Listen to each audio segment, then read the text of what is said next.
අරහතු සම්මා සම්බුද්දස්ස නමෝ තස්ස භගවතු අරහතු සම්මා සම්බුද්දස්ස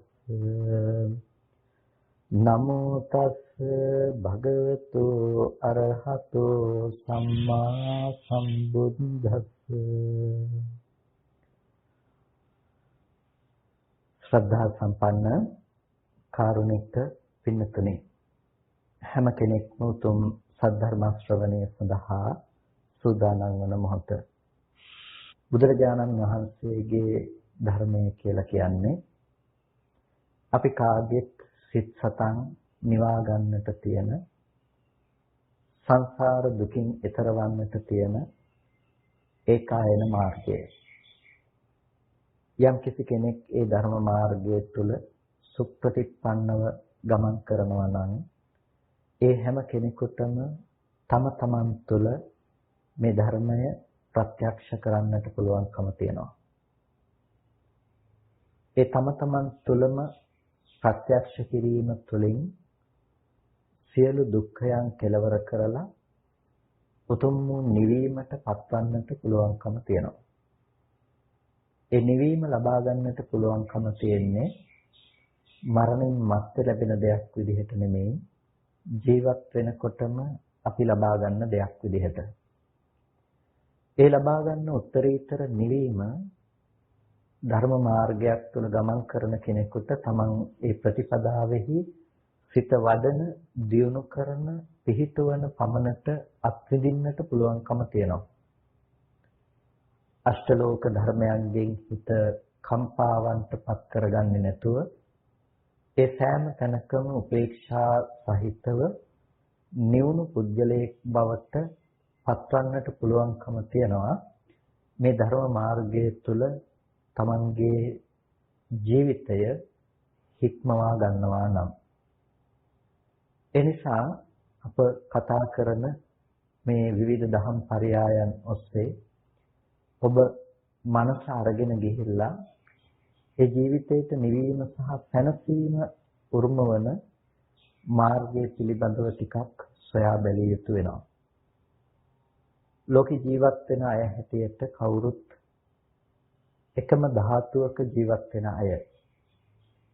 එකම ධාතුවක ජීවත් වෙන සත්වයින්ගේ ස්වභාවය තමයි ඒකාකාරී චින්තන රටාවක් පැවැත්වීම. ඒ කියන්නේ කවුරුත් හිතන්නේ එකම ක්‍රමවේදයකට. ඉතින් මේ ධාතුව පිළිබඳව දැකලා ධාතුව පිළිබඳව කලකිරීමක් ඇති කරගත්ත කෙනෙකුට තමයි ඉන් එහාට දෙයක් පිළිබඳව ඉන් වෙනස්ව හිතන්නට ක්‍රමයක් අවශ්‍ය වෙන්නේ. බුදුරජාණන් වහන්සේ ආමන්ත්‍රණය කළේ අන්න ඒ වෙනස්ව හිතන, වෙනස්ව කල්පනා කරන, ඒ නුවණ පවත්වන්නට කැමැති පිරිසක් වෙත. විශේෂයෙන්ම අපිට දකින්නට පුළුවන් කමක් තියෙන සංයුත්ත නිකායේ සනිදාන කියලා සූත්‍රයක්. මේ සනිදාන සූත්‍රයේදී බුදුරජාණන් වහන්සේ දේශනා කරනවා ලෝකෙ බොහෝ දෙනෙකුට ඇතිවන මනෝභාවයන් පිළිබඳව. මනෝභාවයන් පිළිබඳව කියලා කියන්නේ සාමාන්‍යයෙන් ලෝකේ ස්වභාවය තමයි ඒ ධාතුවට අනුව විතර්කයන් ඉපදවීම කියන එක. කාම ධාතුවට අනුව තමයි ලෝකේ කාම සංඥාවන් උපදවන්නේ. ව්‍යාපාද ධාතුවට අනුව තමයි ව්‍යාපාද සංඥාවන් උපදවන්නේ. ඒ වගේම විහිංසා ධාතුවට අනුව තමයි විහිංසා සංකල්පනාවන් උපදවන්නේ. යම් කිසි විදිහකට හිත පුරුදු කරලා තියෙනවා නම් පුරුදු කරන විදිහට තමයි කෙනකෙනාට තමන්ගේ ජීවිතය තුළට සංකල්ප ඇතුළත් වෙන්නේ. තමන් ලෝකයට මුහුණ දෙන්නේ තමන් පුරුදු කරන විදිහ අනුව. ඒ පුරුදු කරන විදිහ වෙනස් වෙනකොට තමන්ට ඊට වෙනස් ප්‍රතිඵලයක් ලෝකයේ තුල ලබන්නට පුළුවන්කම තියෙනවා. ඒ නිසා අපි අපේ හිත පිළිබඳව වඩාත් අවධානයක් යොමු කළ යුතු වෙනවා. මොකද ලෝකේ නිවැරදිව සකස් කරගත යුතු එකම ධර්මයේ බවට පත් වෙන්නේ හිත. බුදුරජාණන් වහන්සේ දේශනා කරනවා නාහම් වික්ඛවේ අඤ්ඤං ඒක ධම්මම්පි සමනුපස්සාමි යං එවං භාවිතං මහතෝ අත්ථාය සංවත්තති යතේදම් භික්ඛවේ චිත්තං චිත්තං භික්ඛවේ භාවිතං මහතෝ අත්ථාය සංවත්තති. ඒ වගේම රක්ඛිතං කියලා දේශනා කරනවා. නාහම් භික්ඛවේ අඤ්ඤං ඒක ධම්මංපි සමනිපස්සාමි යන්නේවා රක්ඛිතං මහතෝ අත්ථාය සංවත්තති යතේදම් භික්ඛවේ චිත්තං චිත්තං භික්ඛවේ රක්ඛිතං මහතෝ අත්ථාය සංවත්තති. මේ ලෝකෙහි යම් කිසි කෙනෙක් වඩන ලද දෙයක් මහත්ම අර්ථය સિદ્ધ කරනවා නම් යම් දෙයක් ආරක්ෂා කළොත් මහත්ම අර්ථය સિદ્ધ කරනවා නම් හිතතරම් වෙන එකදු ධර්මයක්වත් මම දකින්නේ නැහැ කියලා භාග්‍යවතුන් වහන්සේ දේශනා කළේ. ලෝකේ අපි හැමදාම උත්සාහවත් වෙනවා ගොඩක් දේවල් රකින්නට. අපේ ජීවිතයට අවශ්‍ය වෙන හැම දෙයක්ම අපි රැකගන්නට උත්සාහවත් වෙනවා.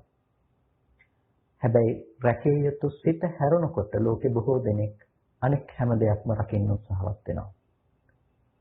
හිත රැක්කේ නැති කෙනෙකුට නොරක්නා ලද හිත තරම් මහත්ම අනර්ථයක් ගෙනල්ලා දෙන වෙන එකම දෙයක්වත් නැහැ කියලා බුදුරජාණන් වහන්සේ පෙන්නනවා. ඒ නිසා අපි රැකිය යුතුම දේ නොරක ලෝකයා කටයුතු කරන ආකාරයක් අපිට දකින්න පුළුවන්කම තියෙනවා. අන්න ඒ නිසා අපි රැක්ක යුතු වූ සිත රැක්ක යුතුයි. හේතුව තමයි යම්කිසි කෙනෙක් තමන්ගේ හිත රැකගත්තේ නැති වුණොත් තමන්ගේ මනස භාවිත නොකළොත් අභාවිත මනසක් ඇති නොරක්නාලද මනසක් ඇති පුද්ගලයෙකුට ලෝකයේ තුලින් එන දුක වෙහෙස විඩාව ඕනෑතරම් විඳින්නට සිද්ධ වෙනවා. මෙලොව වශයෙන් ඔහු දුකසේ වාසය කරනවා. මොකද අෂ්ටලෝක ධර්මයන් හමුවේ ඔහුගේ හිත කම්පාවටපත් වෙන නිසා. ඒ වගේම මෙතනින් පස්සෙත් ඔහුට පරලොව ජීවිතයත් යහපත් ලෙස උදා වෙන්නේ නැහැ. ඔහුගේ හිත නොරක්නා ලද බව නිසාම අකුසල ධර්මයන් සිද්ධ කළ හේයින් ඔහුට සසර දුක්ඛිත භාවයට පත්වන්නට සිද්ධ වෙනවා. ඒ නිසායි ඒක මහත්ම අනර්ථය සිද්ධ කරනවා කියලා කිව්වේ හිත රැක්කේ නැති වුණොත්. යම් කිසි කෙනෙක් තමන්ගේ හිත රැක්කොත් ඒ රැකගත් ප්‍රමාණයට ඔහුට හිත විසින්ම මහත්ම අර්ථයක් සපයනවා. ලෝකේ කෙනෙකුට ජීවත් වන්නට මොනතරම් දේවල් තිබුණත් ඔහුට හිතේ සැනසීම නැතිනම් හිතේ විඳින්නට දෙයක් නැතිනම් ඒක කිසිම දෙයකින් ඇති ඵල ප්‍රයෝජනයක් දකින්නට පුළුවන් කමක් නැත්තේ නැහැ.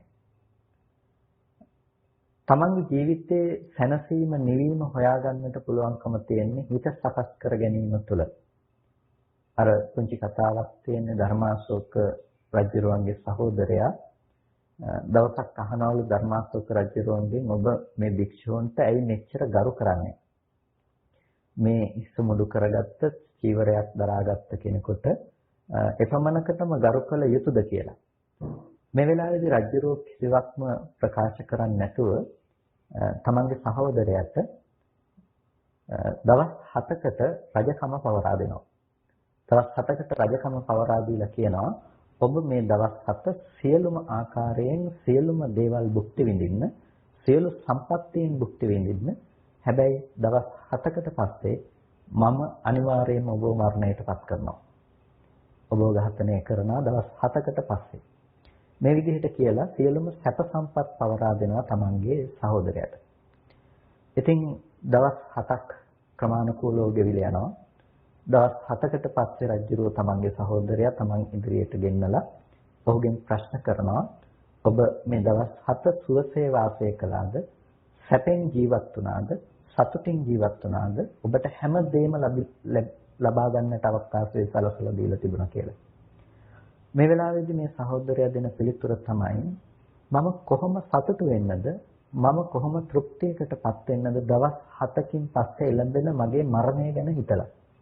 ඒ කියන්නේ දවස් 7කට පස්සේ මම අනිවාර්යයෙන්ම මැරෙනවා කියලා දැනගෙන මම කොහොම සතුටු වෙන්නද? මම මහා පීඩාවටපත් වෙලා මහා දුකෙන් තැති ගැනීමෙන් යුක්තව මම වාසය කළයි කියලා. එතකොට ධර්මාශෝක රජුරෝ ඒ වෙලාවේදී ප්‍රකාශ කළා කියනවා තමන්ගේ සහෝදරයාට ඉතින් ඔබ දවස් 7කට පස්සේ එන මරණය ගැන එච්චර දුරට හිතලා ඔබ ඔච්චර තැවීමකින් කටයුතු කළා. හැබැයි ඊළඟ මොහොතේ තමන් කරා මරණය එන්නට පුළුවන් කියලා හිතන ශ්‍රමණයන් වහන්සේලා, භික්ෂුන් වහන්සේලා තමන්ගේ හිතේ නිවීමෙන් කටයුතු කරනවා. ඉතින් උන්වහන්සේලා ගරු කළ යුතු සත්කාර සම්මාන කළ යුතු පිරිසක් නොවේද කියලා. ඉතින් මේ කතාවෙන් කියන්නට අවශ්‍ය උනේ ලෝකයේ තුල අපිට මොනතරම් දේවල් තිබුණත් මහරජ සම්පත්තියක් අපිට උරුම වෙලා තිබුණත් මානසික නිදහස නැතිනම් මෙතන හිතේ සැනසෙල්ල නැතිනම් ඒ තුල අපිට නිවෙන්නට පුළුවන් කමක් නැත්තේ. ඒ තුල සැනසෙන්න පුළුවන් කමක් නැත්තේ. ඒ හැම තැනකම චිත්ත පීඩාවක් විතරක් අපිට උරුමකම් කියනවා. ඒ හැම දෙයක්ම නැතත් කෙනෙක් ගහක් මුල වාසය කළත් හිතේ සැනසීම තියනවා නම් හිතේ නිවීම තියනවා නම් ලෝකයේ සංකල්පනා අනුව තමන්ගේ හිත වෙහෙසටපත් කරගන්නේ නැත්නම් අන්න එබඳු වූ මනසකින් යුක්ත සත්පුරුෂයෙකුට අර මහා දේවල් තිබිලා දුකෙන් ඉන්න කෙනෙකුට වඩා ශ්‍රේෂ්ඨ මනසක් තියෙනවා සැපසේ වාසය කරන්නේ කියලා ඔහුට කියන්නට සුදුසු වෙනවා. ඒ අනුව අපිට තීරණය කරන්නට පුළුවන්කම තියෙනවා අපි තෝරා ගන්න මාවත අනුව තමයි අපිට සැප සහ දුක කියන මේ කාරණාවන් විඳින්නට පුළුවන්කම තියෙන්නේ. ලෝකේ කෙරෙහි නැමුණු මනසක් ඇති අපි ගොඩක් වෙලාවට වාසය කරන්නේ කාම ධාතුව තුළ. කාම ධාතුව කියලා කියන්නේ කාම ස්වභාවයෙන් යුක්තව ලෝකයේ පිළිබඳව නැඹුරු වූ මනසක් ඇති බවට. ඒ කියන්නේ අපිට තියනවාද කාම ධාතුවක්. ඒ කියන්නේ ස්වභාවයෙන්ම ආපු අපි පිහිටා සිටින මට්ටමක් තියෙනවා. ඒ පිහිටා සිටින මට්ටම තමයි රූපකාම, සද්දකාම, ගන්ධකාම, රසකාම, පොට්ටබ්බකාම කියලා කියන්නේ. ඒ කියන්නේ රූප, ශබ්ද, ගන්ධ, රස, ස්පර්ශ කියන මේ පංච කාම ගුණයන්ගේ පැත්තේ කාම වස්තුන් පවතිනවා කියලා හිතනකම. සැප සැනසෙල්ල අපි බලාපොරොත්තු වෙන්නේ රූපේ පැත්තෙන්, ශබ්ද, ගන්ධ, රස, ස්පර්ශ පැත්තෙන්. එනිසා සැනසීම මේ පැත්තෙන් හොයාගෙන යනකොට සැනසීම මේ පැත්තෙන් අපි උරුම කරගන්නට උත්සාහවත් වෙනකොට අපිට හැමදාම රූපේ පැත්ත ගැන දැකලා සතුටු වෙන්න පුළුවන් කියලා හිතන නිසා ඒ රූපේම අපිට අවශ්‍ය වෙනවා ඒ ගැන දැකලා සතුටු වෙන්නට. ඒ වගේම ශබ්දයේ පැත්තේ තියනවා කියලා හිතන නිසා ඒ ශබ්දය අපිට සතුටගෙන විද්දෙන දෙයක් කියලා හිතන නිසා ඒ ශබ්දේම අපිට අහන්නට වෙනවා සතුට ඇති කරගන්නට නම් ගන්ධ රස ස්පර්ශ කියන මේ දේවල් පිළිබඳවත් ඒ විදිහටම අපිට සංකල්පනා ඇති වෙනවා. එතකොට මෙන්න මේ දේවල් මත සතුට තියනවා කියලා හිතාගත්ත මේ දේවල් මත අපේ හිතේ සතුටක් පවතිනවා කියලා අපි ඇති කරගත්ත මානසික මට්ටමක් තියෙන කෙනෙකුට කියනවා කාම ධාතුවෙන් යුක්තව ජීවත් වෙන කෙනෙක් කියලා. බුදුරජාණන් වහන්සේ දේශනා කරනවා කාම ධාතුන් පටිච්ච උපජ්ජති කාම සංඥා. කාම ධාතුව නිසා උපදිනවා ලෝකේ ඉන්න කෙනෙකුට කාම සංඥාවක්. කාම සංඥාවක් කියලා කියන්නේ කැමැති වන ආකාරයේ සංඥාවක් උපදිනවා ලෝකේ. මෙබඳු දේවල් වලට මෙබඳු රූප, ශබ්ද, ගන්ධ, රස, ස්පර්ශ පවතිනවායයි කියලා හිතාගත්ත කෙනෙකුට තමන් කැමැති වූ සංඥා මනසිකාර ලෝකේ තියෙනවා. රූප සංඥා, ශබ්ද සංඥා, ගන්ධ සංඥා, රස සංඥා, පොට්ටබ්බ සංඥා ආදී ලෙස අපිට හඳුනා ගැනීම තියෙනවා. ඔබට සංඥාව කියලා කියන්නේ හඳුනා ගැනීමට ඇති දෙන්නේ. ඒ කියන්නේ සංජානනය කරන්නේ යම් කිසි දෙයක් හඳුනා ගන්නා බවට තමයි සංඥාවක් කියලා කියන්නේ. රූප සංඥාව කියලා කියන්නේ අපි රූපේ පිළිබඳව හඳුනා ගන්නා ආකාරය. එතකොට දැන් මෙතනදී කියන්නේ කාම සංඥා කියලා. කාමයේ පිළිබඳව අපි හඳුනා ගන්නා ආකාරය. ඔබ කාම ධාතුව රූප, ශබ්ද, ගන්ධ, රස, ස්පර්ශ කියන දේවල් මත පිහිටා සිටින මනසක් තියෙන කෙනෙක් නම් ඔබට තියෙනවා ඒ මත පිහිටි සංඥාවක්. ඒක තමයි හොඳයි කියලා හිතන දේවල්, ලෝකේ වටිනවා කියලා හිතන දේවල් පවතිනවා කියලා හිතන කාම සංඥාව තියෙනවා. මෙන්න මේ කාම සංඥාව උපදින්නේ කාම ධාතුව තියෙන කෙනෙකුට. කාම ධාතුව තිබුණොත් ඒ කෙනාට කාම සංඥාව අනිවාර්යයෙන්ම උපදිනවා. ඒ කාම ධාතුව මත ඔබට කැමති දේවල්, අකමැති දේවල් නිර්මාණය වෙනවාම තමයි. එතකොට කාම සංඥම් පටිච්ච උප්පජ්ජති කාම සංකප්පෝ. කාම සංඥාව නිසා උපදිනවා කාම සංකල්පනාවක්. කාම සංඥාවක් යම් කිසි කෙනෙකුට තියෙනවා නම් කාම සංඥාව තියෙන කෙනෙකුට උපදිනවා කාමයේ පිළිබඳව පවත්න සංකල්පනාවක්. ඒක කාම සංකප්ප කියලා කියන්නේ. එතකොට කාම සංකල්පනාව කියලා කියන්නේ ඒ පිළිබඳව ඔබට කල්පනා කරන්නට, හිතන්නට පුළුවන්කම තියෙනවා. ඔබ කැමති රූපය පිළිබඳව, ඔබ හඳුනාගත්ත රූපය පිළිබඳව ඔබට කල්පනා කරන්නට පුළුවන්. මේ රූපය මේ විදිහට පවතින දෙයක්, මේ විදිහට තියෙන, ඔබ කැමති වුණ, ඔබ ආස කරන දෙයක් හැටියට ඒ ගැන හිතන්න පුළුවන්. ඔබ අහන්න කැමති මේ ශබ්දයක් පිළිබඳව මේ ගීතේ මේ විදිහට හොඳ ගීතයක්. මේ ගීතයේ තුළ සතුට පවතිනවා. ඒ වගේම මේක අහන්නට තිබුණා නම් හොඳයි. ඔබට ඒ පිළිබඳව සංකල්පනා පවත්වන්නට පුළුවන්කම තියෙනවා. එතකොට පළමුව කාම ධාතුව තිබුණා. කාම ධාතුව තිබුණ කෙනාට කාම ධාතුව නිසා කාම සංඥාව ඉපදුණා. කාම සංඥාව තියෙන කෙනෙකුට උපදින දෙයක් තමයි මේ කියන කාම සංකල්පනාව කියලා කියන්නේ. ඒ වගේම කාම සංකල්පනාව පවතින කෙනෙකුට කාම සංකප්පම් පටිච්චුප්පජ්ජති කාමච්ඡන්தோ කාමච්ඡන්දේ ලෝකේ උපදිනවා. කාමච්ඡන්දේ කියලා කියන්නේ කාමයේ පිළිබඳව ඇති කැමැත්ත කියන එක. එතකොට කාමයේ පිළිබඳව දැන් අර තමන්ගේ සංකල්පනාව පවත්වනවා නම් සංකල්පනාව පවත්වන සෑම තැනකම ඇති වෙනවා කැමැත්තක්. තමන්ට ඒ දේ ලබා ගැනීමට භුක්ති විඳීමට ඇති වෙන කැමැත්තක් තමන්ට ඒ තුල පවතිනවා. එතකොට ඒ කාමච්ඡන්දය යම් තැනක තියෙනවා නම් කාමච්ඡන්දම් පටිච්ච උප්පජ්ජති කාම පරිලාහෝ ඒ තැනක කාම පරිලාහයක් උපදිනවා. පරිලාහය කියලා කියන්නේ තමන්ට ඒ තුල තියෙන අවශ්‍යතාවයත් එක්ක ඇති වෙන පීඩාව කියන දේ. එතකොට තමන්ගේ හිත තමන්ට පීඩා පිණිස පවතිනවා. තමන්ට අවශ්‍යතාවය හදලා දෙනකොට ඉතින් අපේ ජීවිතේ නිර්මාණය වෙලා තියෙන්නේ මේ විදිහට තමයි. ඒ නිසා තමයි අපි සාමාන්‍ය ජීවිතේ අපි ඉලක්ක කියලා දේවල් කතා කරනවා. ඉලක්කයක් ඇතුව අපි මේ දේවල් පස්සේ හඹාගෙන යනවා.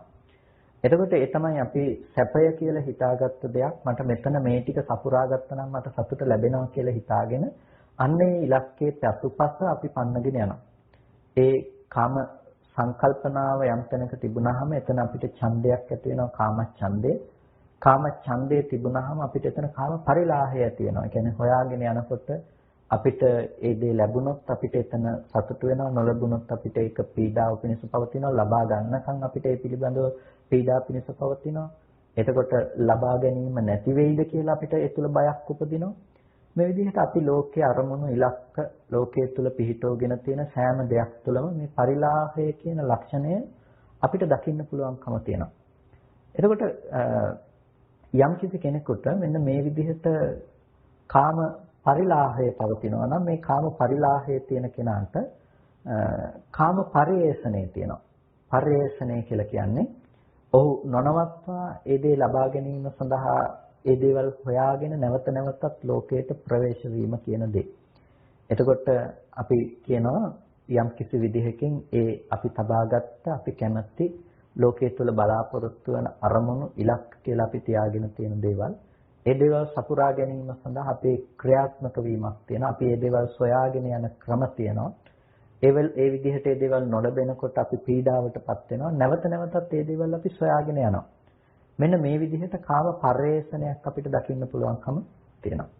එතකොට දැන් අපිට ලෝකේ කාම ධාතුව තුළ තමන්ගේ මනස පිහිටව ගත්ත කෙනෙකුට ඒ කියන්නේ රූප, ශබ්ද, ගන්ධ, රස, ස්පර්ශ කියන මේ ධර්මයන් පිළිබඳව ලෝකේ සැප සතුට පවතිනවා කියලා මනසක් පිහිටවගෙන ඉන්න කෙනෙකුට ඒ පැත්තේ සංඥා මනසිකාර උපදිනවා. කාම සංඥාවන් උපදිනවා. එතකොට කාම සංඥා උපදිනකොට ඒ දේවල් පිළිබඳව හිතන්න පුළුවන්කම තියෙනවා. නිමිති, අනුනිමිති සහ ආශ්‍රව මගින් ඇසුරු කරමින් හිතන්න පුළුවන්කම තියෙනවා. කාම සංකල්පනා පවත්වන්න පුළුවන්. කාම සංකල්පනා පවත්වනකොට ඒ පිළිබඳව අපිට ඡන්දය උපදිනවා. කාම ඡන්දය කියලා කියනවා. එතකොට කාම ඡන්දය ඉපදුනාට පස්සේ අපිට ඒකේ අවශ්‍යතාවය නිර්මාණය කරලා ඉවරයි. එතන අපිට කැමැත්ත තියෙනවා. කැමැත්ත තියෙනකොට මොකද වෙන්නේ? අපිට කැමැති වෙන දේ පිළිබඳව අපි හොයාගෙන යනවා. ඒ දේ ලබා ගැනීම සඳහා අපි උත්සාහවත් වෙනවා. කාම පරිලාහය අපිට මේ දේවල් තුලින් ඇති වෙනවා. ඒ වගේම කාම පරිලාහය ඇති වෙනකොට අපි කාම පරේෂණය ඔස්සේ අපි මේ දේවල් පරේෂණය කරනවා. අපි මේ දේවල් තව තව විදිහට හොයාගෙන යනවා. මේක තමයි අපේ සාමාන්‍ය ලෝකේ අපි ජීවත් වෙන තැන. මේ විදිහටම තමයි ව්‍යාපාද ධාතුව පිළිබඳව බුදුරජාණන් වහන්සේ දේශනා කරන්නේ. ව්‍යාපාද ධාතුව යම් තැනක තියෙනවා නම් ව්‍යාපාද ධාතුව නිසා උපදිනවා ව්‍යාපාද සංඥාවක් උපදිනවා අපිට. එතකොට ව්‍යාපාද සංකල්පනාවක් උපදිනවා අපිට. එතකොට මෙන්න මේ විදිහට ව්‍යාපාදය පිළිබඳව අපිට ව්‍යාපාද ඡන්දයක් ඇති වෙනවා.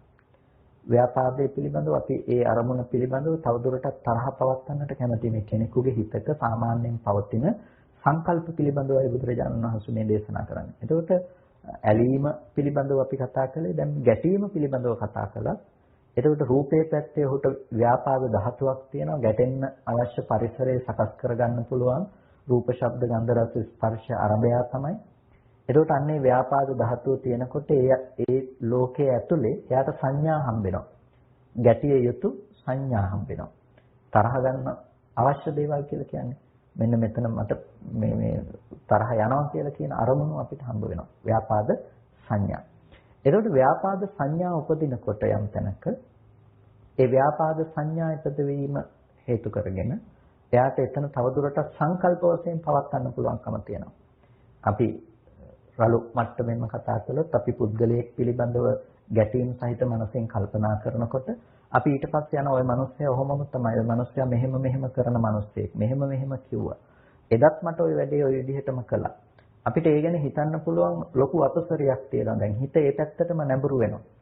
එතකොට දැන් අපි මේ මිනිස්සයා ගැන ආපහු හොඳ විදිහට කල්පනා කරන්න කැමති නැහැ. අපි කැමති අර ගැටුණු මනසින් යුක්තවම කටයුතු කරන්න. ඒකට කියනවා ව්‍යාපාද ඡන්දය කියලා. ව්‍යාපාදේ පවත්වාගෙන යන සඳහා කැමැත්තක් තියෙනවා. ඒ මිනිස්සයා හොඳ කෙනෙක් නෙමෙයි. මිනිස්සයා හැමදාම නරක කෙනෙක්. ඒ මිනිස්සයා කවුරු හරි හොඳයි කියලා කියනවා නම් ඒ කෙනත් එක්ක සමහර විට අපි ගැටෙනවා. එතකොට දැන් මේ ලෝකයේ ඇලීම සහ ගැටීම කියන දේවල් මෙන්න මේ වගේ පියවරෙන් පියවරට අපේ ජීවිතයේ තද කරලා අපි මේ දේවල් පසුපස්සේ පන්නගෙන යනවා. ඒ දේවල් පසුපස්සේ අපි පන්නගෙන ගිහිල්ලා අපි තැවීම කියන දේ උරුම කරගන්නවා. මේ විදිහටම විහිංසා සංකල්පනාව ගැනත් බුදුරජාණන් වහන්සේ දේශනා කරනවා. එතකොට දැන් මේ ලෝකයේ තුල මේ විදිහට පවත්තන කෙනෙකුට බුදුරජාණන් වහන්සේ පෙන්වලා දෙනවා කොහොමද අපි මිදෙන්න අවශ්‍ය කෙනෙක්, මේකෙන් හිත නිදහස් කරගන්න අවශ්‍ය කෙනෙක් කොහොමද Tamange හිත දියුණු කරන්නේ. එතකොට ඊට ප්‍රතිවිරුද්ධ වූ සංකල්පනා දියුණු කළ යුතු වෙනවා. ප්‍රතිවිරුද්ධ වූ සංකල්පනා කියලා කිව්වේ කාම සංඥාව, කාම ධාතුව ඇසුරු කරන කෙනෙකුට නෙක්ඛම්ම ධාතුව ඇසුරු කළ යුතුයි. නෙක්ඛම්ම ධාතුව කියලා කියන්නේ එයා නික්මීම පිණිස කටයුතු කරනවා. එයාගේ නික්මීම කියන දේ ආකාර දෙකකට අපිට කතා කරන්න පුළුවන්. පළවෙනියටම එයා නික්මෙන්නේ කාමයේහි ආදීනව දැකලා ලෝකයේ තුල හොඳ දේවල් තියනවා කියලා පේනකොටත් එයා කල්පනා කරනවා මේ දේවල් මට ජීවිතේට දුක ගෙනල්ලා දෙන දේවල්. මේ දේවල් කොහෙන් ගියත් මට දුකෙන් කෙලවර වෙන දේවල්. ඒ පිළිබඳව කල්පනා කරන නෙක්ඛම්ම ධාතුව අනුව කල්පනා කරනවා. නෙක්ඛම්ම ධාතුව අනුව කල්පනා කරලා ඊට පස්සේ එයා කල්පනා කරනවා තව දුරටත් එයාට නෙක්ඛම්ම ධාතුව තුල වැඩිම තුල අර කාම ධාතුව සම්පූර්ණයෙන්ම නැති වෙන්න ලෝකයේ තුල පවතිනවා කියලා ගත්ත සංකල්පනාව ඉවත් වෙලා යන විදිහට සම්පූර්ණම රූප ශබ්ද ගන්ධ රස ස්පර්ශ කියන පැතිකඩවල වල කිසිවක්ම නැති වෙන පැත්තටම එයාගේ මනස එයා භාවිත කරනවා. අන්න ඒකට කියනවා නෙක්ඛම්ම ධාතුව කියලා. නෙක්ඛම්ම ධාතුවට හිත පුරුදු කරන්න පටන් ගත්තාම එයාට ඇති වෙනවා නෙක්ඛම්ම සංඥා ඇති වෙනවා. නෙක්ඛම්ම සංකල්පනා ඇති වෙනවා. එතකොට නෙක්ඛම්ම සංකල්පනා ඇති වෙනකොට එයාට නෙක්ඛම්මයේ පිළිබඳව ඡන්දය ඇති වෙනවා. එතකොට දැන් මෙන්න මේ විදිහට යම්කිසි කෙනෙකුට මේ නෙක්ඛම්මය පිළිබඳව යම්කිසි අදහසක් ඇති වෙනකොට මේ නෙක්ඛම්මය පිළිබඳව එයාගේ හිත ඇලීම නිසා එයාට සැනසීම කියන තැනට ලං වෙන්නට පුළුවන්කම තියෙනවා. ඒ වගේම ව්‍යාපාද ධාතුව පුරුදු කර කෙනෙකුට අව්‍යාපාද ධාතුවක් වඩන්නට පුළුවන්කම තියෙනවා. අව්‍යාපාද ධාතුවට හිත පුරුදු කරන්න. හිංසා සංකල්පනා දියුණු කළ කෙනෙකුට විහිංසා සංකල්පනා දියුණු කළ කෙනෙකුට අවිහිංසා ධාතුවක් වඩන්නට පුළුවන්කම තියෙනවා. එතකොට මෙන්න මේ විදිහට පුළුවන්කම තියෙනවා පින්නතුනේ ලෝකයේ තුල ඉන්න කෙනෙකුට තමන්ගේ මනස ඒ නිදහස් කර ගැනීම පිණිස අවශ්‍ය කටයුතු සිද්ධ කරන්නට. මේ විදිහට තමන්ගේ හිත ප්‍රාථමික අධ්‍යයන තුලදී කෙනෙක් පුරුදු වෙනවා අර කාම සහගත ව්‍යාපාද සහගත හිංසා සහගත විතර්කවල තමයි කෙනෙකුගේ හිත වැඩි වශයෙන් හැසිරෙන්නේ. හැසිරෙනකොට එයා නෙක්ඛම්මයට බරව කල්පනා කරනවා, අව්‍යාපාදයට බරව කල්පනා කරනවා, අවිහිංසාවට බරව කල්පනා කරනවා. එහෙම කල්පනා කරනකොට එයාගේ හිත තෙත් වෙනවා. එයාගේ හිත තෙත් වෙනවා කියලා කිව්වේ එයාගේ හිත අර අකුසලයන්ගෙන් වැහෙන්නේ නැහැ. අකුසලයන්ගෙන් වැහෙන්නේ නැතුව එයාගේ හිත අර කුසල ධර්මයන්ගෙන් තෙත් වෙනවා. එතකොට දැන් වියලුනේ නැති අමු ජලයේ සහිත කැලයකට තනකොළ හුලක්, ඒ කියන්නේ අපි කිව්වොත් එහෙම පන්දමක් ගෙනහිල්ලා තිබ්බට ඒක ගිනි ගන්න ස්වභාවයක් නැහැ. ඒ වගේ තමයි ලෝකයේ තුල අරමුණු ආවට ඒ අරමුණු පිළිබඳව දැඩිව දුක ගෙනෙන ස්වභාවයක් ඒබඳු මනසක් කියන කෙනෙකුට ඇති වෙන්නේ නැහැ. එතකොට මේ යම්කිසි විදිහකට තමන්ගේ හිත වඩන්නට පුළුවන් නම් බුදුරජාණන් වහන්සේ මේ පිළිබඳව අපට දේශනා කරනවා මේ සංකල්පනා ඉස්සෙල්ලා පුරුදු කරන්නට ඕනේ. ඒ කියන්නේ සංකල්පනා පුරුදු කරන්නට ඕනේ කියලා කියන්නේ නෙක්ඛම්මයේ පැත්තට බරව අපි හිතන්නට ඕනේ. ඒ වගේම අව්‍යාපාදයේ පැත්තට බරව අපි හිතන්නට ඕනේ. ඒ වගේම අපි කල්පනා කරන්නට ඕනේ අවිහිංසාවට බරව කල්පනා කරන්නට ඕනේ. එතකොට ලෝකයේ තුල දැන් මේ తాවකාලිකව අපි ලබා ගන්න නිවීම කියන දේ මේ පළවෙනි අධීර තුර කෙනෙකුට භුක්ති විඳින්නට පුළුවන්කම තියෙනවා. ඒ කියන්නේ කාමයෙන් ආදිත්ව ගියපු, ඒ කියන්නේ කාමයෙන් ඇවිලිලා ගියපු කෙනෙකුට නෙක්ඛම්මයේ පැත්තට බරව හිතනකොට එයාට දැන් ලෝකෙ වෙනද තරම් එයාට අල්ලගන්න දේවල්, වෙනද තරම් එයාට රකින්න දේවල්, කාම පරිලාහය කියන දේ එයාට ඇති වෙන්නේ නැහැ. එයාට තියෙන්නේ නෙක්ඛම්මයට එක්ක යන පරිලාහයක්. ඒකෝට නෙක්ඛම්මයේ අසුරු කරගත්ත දෙයක් තමයි එයාට තියෙන්නේ. ඒකට අපිට මෙන්න මේ විදිහට අපේ හිත වඩන්නට පුළුවන්කම තියෙනවා මූලික අධීර තුලදී. ඒකට නෙක්ඛම්මයේ කියන එක ගැන කතා කළත්, ව්‍යාපාද ධාතුව කියලා කතා කළත්, විහිංසා ධාතුව කියලා කතා කළත් මෙතනදී ප්‍රධාන තැනක් ගන්න දේ තමයි මේ ධාතුව කියලා කතා කරපු තැන. ඒ කියන්නේ ධාතුව තුල තමයි කෙනෙක් පිහිටා සිටින්නේ.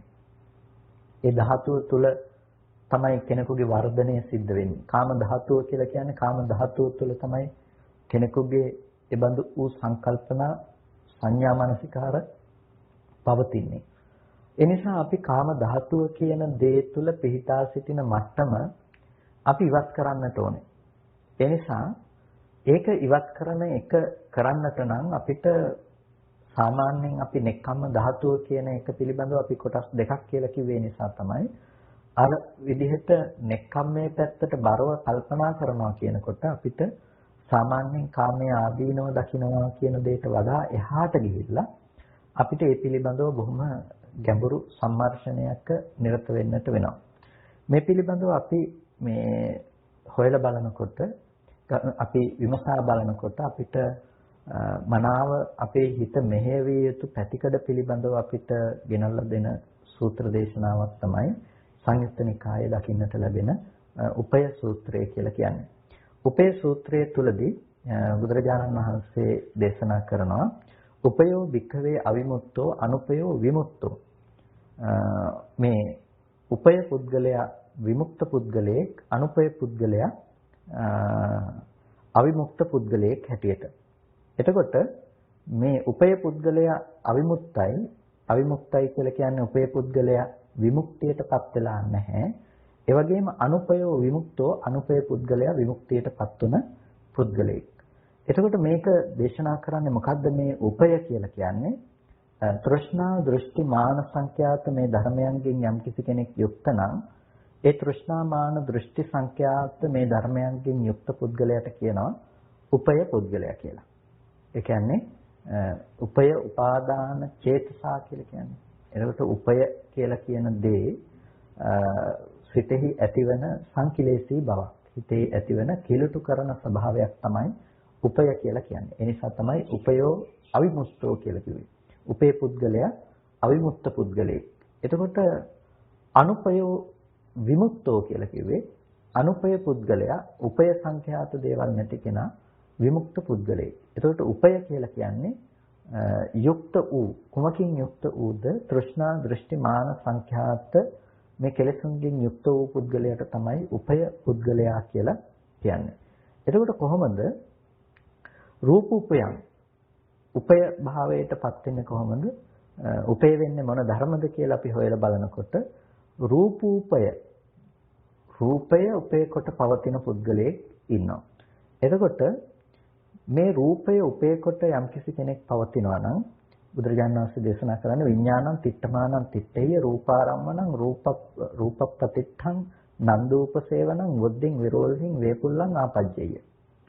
යම්කිසි කෙනෙකුගේ මනස රූප උපේ කොට තියනවා නම් රූප උපේ කොට කියන්නේ රූපය අසුරු කරගෙන පවතිනවා නම් එතකොට කොහොමද විඥාණය රූපාරම්මනව රූපය ආරම්මණය කරගෙන රූප පතිට්ඨව රූපේ පිළිබඳව පිහිටා සිටිනවා නම් නන්දූප සේවනං ඒ නන්දියෙන් යුක්තව ඇල්මෙන් යුක්තව සේවනය කරනවා නම් වොද්දින් විරෝල්හින් වේපුල්ලං ආපජ්ජයි. වෘද්ධියටපත් වෙනවා. වේපුල්ල භාවයට විපුල බවට පත් වෙනවා. එතකොට දැන් වෘද්ධියට විරෝල්හියට වැඩිවීමට විපුල බවට පත් වෙනවා කියලා කියන්නේ විඥානයේ රූපේ මත පිහිටියට පස්සේ ඒ විඥානය තමයි මේ රූපේ තුල පිහිටා වැඩිවීමටපත් වෙනවා කියලා පෙන්වන්නේ. මොකද්ද මේ කිව්වේ? යම්කිසි කෙනෙකුට තමන්ගේ හිතට ඇසුරු කරන්නට පුළුවන් විදිහට රූපාදී නිමිති ලැබෙනවා නම් අන්න ඒ පුද්ගලයාට කියනවා රූපූපය පුද්ගලයා කියලා. රූපූපය පුද්ගලයෙක් කියලා කියන්නේ එයාට රූපය ඇසුරු කරගෙන වැඩෙන ධර්ම තුනක් තියෙනවා. ඒ තමයි ප්‍රපංච කියලා කියන්නේ. ඒ වගේම අපි කියනවා මඤ්ඤණා කියලාත්. ඒ කියන්නේ හංගින ආකාර. ඒ කියන්නේ තමන්ගේ හිතට දැනෙන හංගින ආකාර. වැරදි විදිහට හිතන විදිහ ක්‍රම තුනකට ඒ තමයි තණ්හා මාන දිට්ඨි කියලා කියන්නේ. අපි අහමයි මස්මි කියලා මේ පිළිබඳව කියනවා මගේ මගේ ආත්මය කියලා. ඒ කියන්නේ මම කියලා කියන්නේ වෙමින් කියලා අපි ගන්න දෙයට. එතකොට මම කියලා කියනකොට එතන තියෙනවා අස්මිමානය. නැතිනම් තණ්හා මාන දිට්ඨි කියලානේ අපි කියන්නේ. එතකොට ඒකේ මානය තමයි හැම වෙලාවකදීම වෙමින් කියන හැඟීම. එතකොට මගේ කියලා කියන්නේ අපි ඒක තෘෂ්ණාවෙන් ග්‍රහණය කර ගැනීම. ඒ වගේම දිට්ඨි කියලා කියනවා මගේ ආත්මය කියලා ගන්න එකට. එතකොට මගේ ආත්මය තෘෂ්ණා මාන දිට්ඨි. එමත් නැතිනම් ප්‍රපංච ධර්ම තනි වචනයකින් කිව්වොත්. එතකොට මෙන්න මේ විදිහට අපිට රූපය ආරම්භය රූපය ඇසුරු කරගෙන රූපය අරමුණු කරගෙන ලෝකයේ තුල පවතිනවා. එතකොට මේක වැඩෙනවා කියලා කියන්නේ අද අපිට තියෙන මේ පුද්ගල භාවය. ඒ කියන්නේ ඔබට අද ලෝකයේ තුල තියෙන ওই පුද්ගල භාවයට තමයි ওই විඥානයේ වැඩිම කියලා කතා කරන්නේ. ඇයි විඥානයේ වැඩිම කියලා එතන කතා කරන්නේ? එතන විඥානයේ වැඩිම කියලා කතා කරන්නේ හැම වෙලාවකදීම රූපය ඇසුරු කරගෙන රූපය තුල පිහිටලා තමන්ගේ හිත රූප නිමිති පිළිබඳව වැඩිවීමට යනවා. දැන් ඔබට කොච්චර දුරට කල්පනා කරන්නට පුළුවන්ද? ඒ කල්පනා කරන්න පුළුවන් මොන දේවල් පිළිබඳවද කියලා හිතලා බැලුවොත් ඔබට පේනවා ඔබ දැකපු දේවල් පිළිබඳව කල්පනා කරනවා, අහපු දේවල් පිළිබඳව, විඳපු දේවල් පිළිබඳව ඔබ කල්පනා කරනවා. ඔබ මනසින් යම් දෙයක් දැනගන්නවා නම් ඒ දැකපු, අහපු, විඳපු දේවල් ගැන. එතකොට අතීතය ගැන කොච්චර දුරට ඔබට කල්පනා කරන්න පුළුවන්ද? ඒ කල්පනා කරන්න පුළුවන් සෑම තැනකම ඔබ කල්පනා කරන්නේ රූපය අනුව ගියපු ධර්මයන් පිළිබඳව. ඒක තමයි කාමයේ තුල ඉන්න මනුස්සයෙකුගේ ස්වභාවය. කාම ධාතුව ඇසුරු කරන මනුස්සයෙකුගේ ස්වභාවය තමයි රූපේ තමයි පරියාපන්නව තියෙන්නේ. ඒ කියන්නේ අනුව ගිහිල්ලා තියෙන රූපය අනුව ගිහිල්ලා. රූපය අනුව ජීවත් වෙන්නේ. ඒ නිසා තමයි ඔබට රූපය ගැන හිතන්නේ නැතුව වෙන දෙයක් ගැන හිතන්න බැරි. ඔබ හිතන්නේම රූපයත් ඇසුරු කරගෙන තමයි දේවල් පිළිබඳව කල්පනා කරන්නේ. එතකොට අන්න ඒ බඳු මනසක් තියෙන කෙනාට රූපූපය විඥානයක් තියෙන පුද්ගලයෙක් කියලා කියනවා. රූපූපේ විඥානයක් තියෙනවා. රූපය ඇසුරු කරගත්ත විඥානයක් තියෙනවා. දැන් රූපය ඇසුරු කරගත්තාම විඥානයේ රූපය ඇසුරු කරගත්තාම මොකද්ද වෙන්නේ? රූපය ඇසුරු කරගෙන වෘද්ධියට විරෝල්හියටපත් වෙලා තියෙනවා. පුංචි දරුවෙකුට තියෙන මනෝභාවයත් ඊට වඩා වැඩිහිටි දරුවෙකුට, ඊටත් වඩා වැඩිහිටි දරුවෙකුට, ඊටත් වඩා වැඩිහිටි දරුවෙකුට ඔබට තියෙන මනෝභාවයත් එක්ක අරගෙන බලනකොට මේ තුල ක්‍රමානුකූල වර්ධනයක් තියෙනවා. එතකොට අපි ලෝකයේ තුලින් නම් මේක හොඳ දෙයක් හැටියට කල්පනා කරන අපි කියනවා එයා බොහොම ලෝකයේ තුල පරිණත මිනිසෙක් කියලා. එතකොට දැන් මේ අපි ලෝකයේ තුල මේ පරිණත බව කියලා කතා කළාට මේක අවිද්‍යාව ඇතුලේ තියෙන මේ කෝෂය ඇතුලේ තියෙන දෙයක් නේ. එතකොට දැන් අපේ පරිණත භාවය සම්පූර්ණම තියෙන්නේ අපේ විඥාණය රූපය ඇසුරු කරගෙන වෘද්ධියට විරෝල්හියටපත් වෙලා තියෙනවා. එතකොට අපිට රූප ගැන ගොඩක් දේවල් හිතන්න පුළුවන්කම තියෙනවා. ලෝකේ ගොඩක් අරමුණු අපිට තියෙනවා. එතකොට ඒ අරමුණු තියෙනකොට ඒ අරමුණු වලට අදාළව අපිට සාපේක්ෂව විඳින්න වෙන සංඥාවන් ගොඩක් තියෙනවා. පරිලාහ ගොඩක් තියෙනවා. අර අපි මුලින් කතා කළේ කාම සංඥා පිළිබඳව. එතකොට අපිට හිතන්න සංඥා දැන් ගොඩක් තියෙනවා. සංඥා ගොඩක් තියෙනකොට මොකද වෙන්නේ? සංකල්ප ගොඩක් තියෙනවා. අපිට ඒ පිළිබඳව කල්පනා කරන්න පුළුවන් ওই දේවල් ගැන. ඒතකොට සංකල්ප ගොඩක් වෙනකොට ඒ පිළිබඳව තියෙන ඡන්දය කැමැත්ත ගොඩකට තියෙනවා. කැමැත්ත ගොඩක් වෙනකොට පරිලාහ ගොඩක් වෙනවා. පරිලාහ ගොඩක් වෙනකොට අපිට හොයන්න ගොඩක් දේවල් තියෙනවා ලෝකයට. ඒ නිසා මිනිස්සුන්ගේ සිතුම් පැතුම් වෙනස් වෙනවා කියලා කියන්නේ අන්න ওই වගේ දෙයක් නිසා. ඒකට ඒකේ මූලය තමයි තමන්ගේ හිත නිවැරදිව පිහිටුවේ යුතු තැන පිහිටව ගත්තේ නැතිකම. ඒ කියන්නේ රූප උපේව විඥානයේ පැවැත්වීම තුළ විඥානයේ වෘද්ධියට විරෝධයටපත් වීම කියන කාරණාව. එතකොට අපිට හිතන්න පුළුවන් වපසරිය මහ විශාලව තියෙනවා. අපේ ජීවිතයේ අතෘප්තිකර භාවය ඒ තුළ ගොඩනගෙනවා. දැන් මේ කියන්නේ අපිට ජීවිතය තුළ ලැබෙන පරිණත භාවයේ වැරදි කියලා නෙමෙයි. සාමාන්‍ය සමාජය තුළ ලෝකයේ තුළ ජීවත් වෙනකොට ඒ තුළ අපිට තියෙන දැනුම මේ වැරදි කියලා එක ප්‍රතික්ෂේප කිරීමක් නෙමෙයි කියන්නේ. මේ කියන්නේ ඒකෙන් අපිට එන්න පුළුවන් ආදීනවය පිළිබඳව.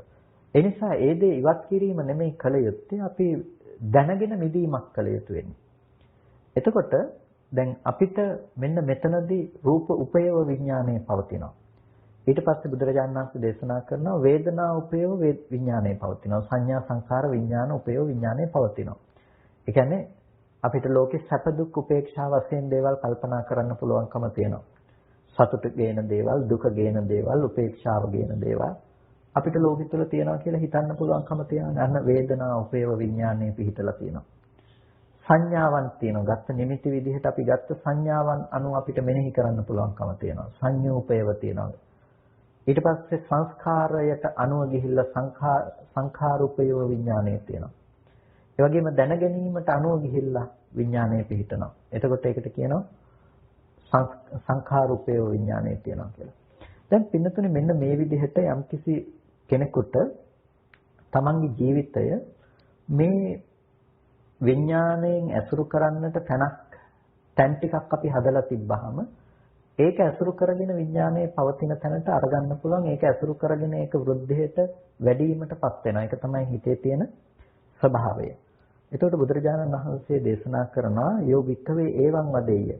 යම් කිසි කෙනෙක් මේ ලෝකේ කියනවා නම් මේ විදිහට අහමඤ්ඤත්‍ර රූපා අඤ්ඤත්‍ර වේදනාය අඤ්ඤත්‍ර සංඥාය අඤ්ඤත්‍ර සංකාරේහි විඥානස ආගතින් වා ගතින් වා චුතින් වා උපපත්තින් වා බුද්ධින් වා විරෝල්හින් වා වේපුල්ලං වා පඤ්ඤාපේසාමාති මේතන්තානං විජ්ජති.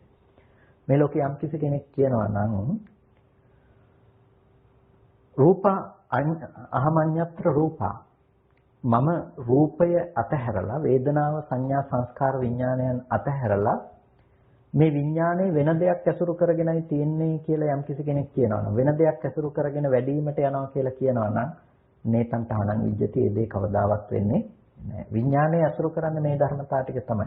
එක්ක රූපය, වේදනාව, සංඥාව, සංඛාරය කියන මේ ධර්මයන් ඇසුරු කරගෙන තමයි විඥානේ පිහිටලා තියෙන්නේ. එතකොට මේ විදිහට විඥානේ පිහිටුවා ගැනීම තුළ සිද්ධ වෙන දේ මොකද්ද? අපිට ලෝකයක් නිර්මාණය වෙලා තියෙනවා. රූපය ඇසුරු කරගත්තාම මොකද්ද වෙලා තියෙන්නේ? රූපය ඇසුරු කරගත්ත ඔබට අද දකින්න පුළුවන්, අහන්න පුළුවන්, විඳින්න පුළුවන්, දැනගන්න පුළුවන් ලෝකයක් නිර්මාණය වෙලා තියෙනවා. දැන් ඒ ලෝකේ මම ජීවත් වෙනවා. දැන් ඔය මම ලෝකේ ජීවත් වෙනකොට ඔය ලෝකයේ ඇතුලේ මම කැමති දේවල් තියෙනවා, මම අකමැති දේවල් තියෙනවා. කැමති දේවල් වෙනස් වෙනකොට දුක එනවා, අකමැති දේවල් ලැබෙනකොට දුක එනවා. ලෝකයේ තුල අපිට සැප දුක් විඳින්න පුළුවන්කම තියෙනවා.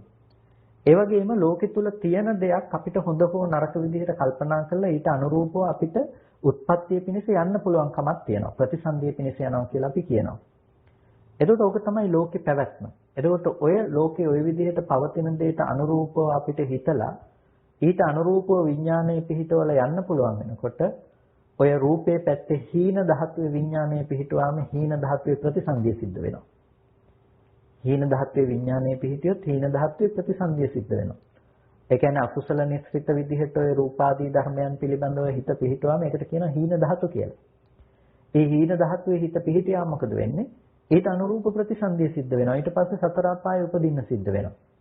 මජ්ක්‍ධිම ධාතුවේ පිහිටියොත් මජ්ක්‍ධිම ධාතුවේ උපදිනවා. ප්‍රණීත ධාතුවේ පිහිටියොත් ප්‍රණීත ධාතුවේ ප්‍රතිසන්දිය පිණිස යනවා.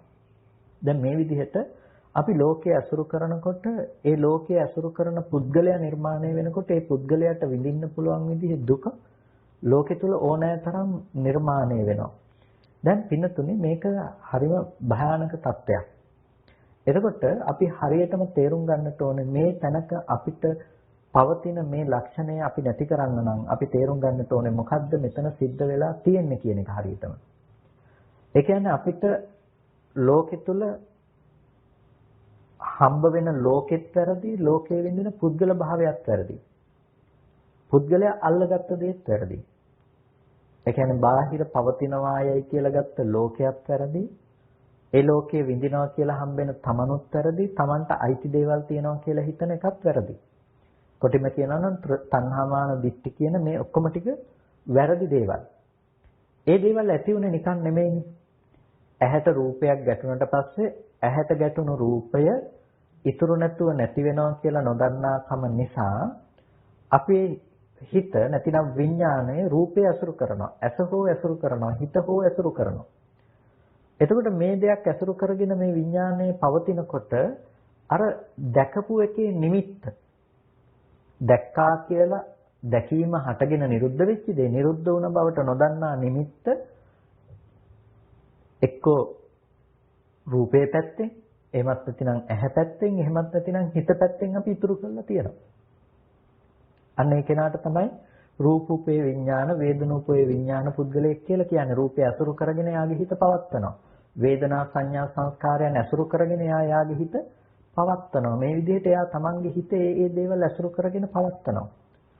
එතකොට දැන් එයාට ලෝකෙ නිමිති තියෙනවනේ හිතන්න. ඒ දේවල් පිළිබඳව නිමිති තියෙනකොට මොකද වෙන්නේ? ඒ නිමිති විඳින්න පුළුවන් විදිහේ කෙනෙකුත් මේ පැත්තේ නිර්මාණය වෙලා තියෙනවා. තමන්ට පුළුවන් මේ දේවල් අසුරු කරන්න. දැන් මේ පුද්ගල භාවයක පැවැත්ම සම්පූර්ණයෙන්ම එයාට ඇති වෙලා තියෙනවා. එතකොට මේ නිමිත්තක් තියෙනවා නම් නිමිත්ත පිළිබඳව අරමුණු කරලා යන්න පුළුවන්කමත් එයා ළඟ තියෙනවා. නිමිත්ත අරමුණු කරලා යන්න පුළුවන්කම කියලා කිව්වේ. දැන් හිතන්නකෝ අපිට ඇති බවට ලෝකයේ තුල හම්බෙන්නේ යමක් නම් ඒ හම්බෙන දේ අරමුණු කරලා අපිට යන්න පුළුවන්කම තියෙනවානේ. ඔබට යම් කිසි දෙයක් ඇති බවට ඔබට හිතෙන තැනක් තියෙනවා නම් ඔබ ඒ හිතෙන තැනට දැන් පිටත් වෙලා යන්න පුළුවන්කම තියෙනවා. ලංකාව මෙහි තියෙන නිසා ඔබට ලංකාවට එන්න පුළුවන්කම තියෙනවා. ඒ විදිහටම තමයි මේ විදිහට මේ තැනක විඥානයේ පිහිටා තියෙනවා නම් ගති ආගති චුති උප්පත්ති පේනවා. යම් තැනක් ඔබට හිතන්න පුළුවන් නම් හිතන තැනට ඔබට යන්න පුළුවන්කම තියෙනවා. එතන ඉඳලා ආපහු එන්න පුළුවන්කම තියෙනවා. ගතිය සහ ආගතිය පේනවා. ගති ආගති පේනවා නම් චුති උප්පත්ති පේනවා. ඒ තැනකට ප්‍රතිසන්දි වශයෙන් යන්න පුළුවන්කම තියෙනවා. එතකොට අපිට ඒ තැනට ප්‍රතිසන්දි වශයෙන් යන්න පුළුවන්කම තියෙනකොට හේතු ටික අනුව අපි කොහෙටද දාන්නේ කියලා තීරණය කරලා තියෙනවානේ. රුවන්වැලිසෑය මෙහි තියනවා කියලා හිතනකොටම ඔබට ගති ආගති පේනවා. ඔබට එන්න පුළුවන්කම තියෙනවා රුවන්වැලිසෑය ළඟට. රුවන්වැලිසෑය ඇවිල්ලා බලන්න පුළුවන්කමක් තියෙනවා. ආපහු බලලා ඔහෙට එන්න පුළුවන්කමක් තියෙනවා. ගති ආගති පේනවා.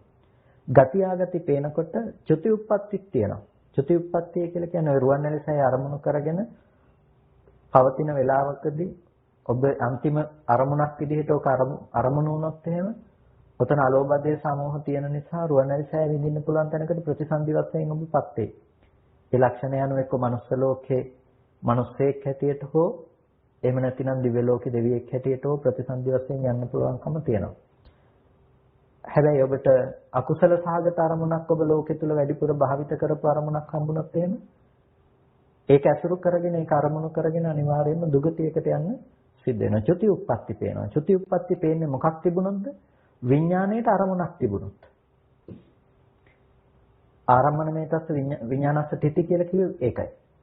එතකොට ආරම්මණමේතං විඥානස්ස තිති කියනකොට මේ ඒ අරමුණ විඥානයේ පැවැත්මට උපකාර වෙනවා. රූප වේදනා සංඥා සංකාර විඥාන සංකාර කියන මේ ධර්මය විඥානයේ පැවැත්මට පිහිටා සිටින්න තැනක් බවට පත් වුනහම නැවත ඒ දේවල් ඇති බවට හම්බුනහම ඊට අනුරූපීව උත්පත්තිය පිණිස යන්න පුළුවන්කම තියෙනවා.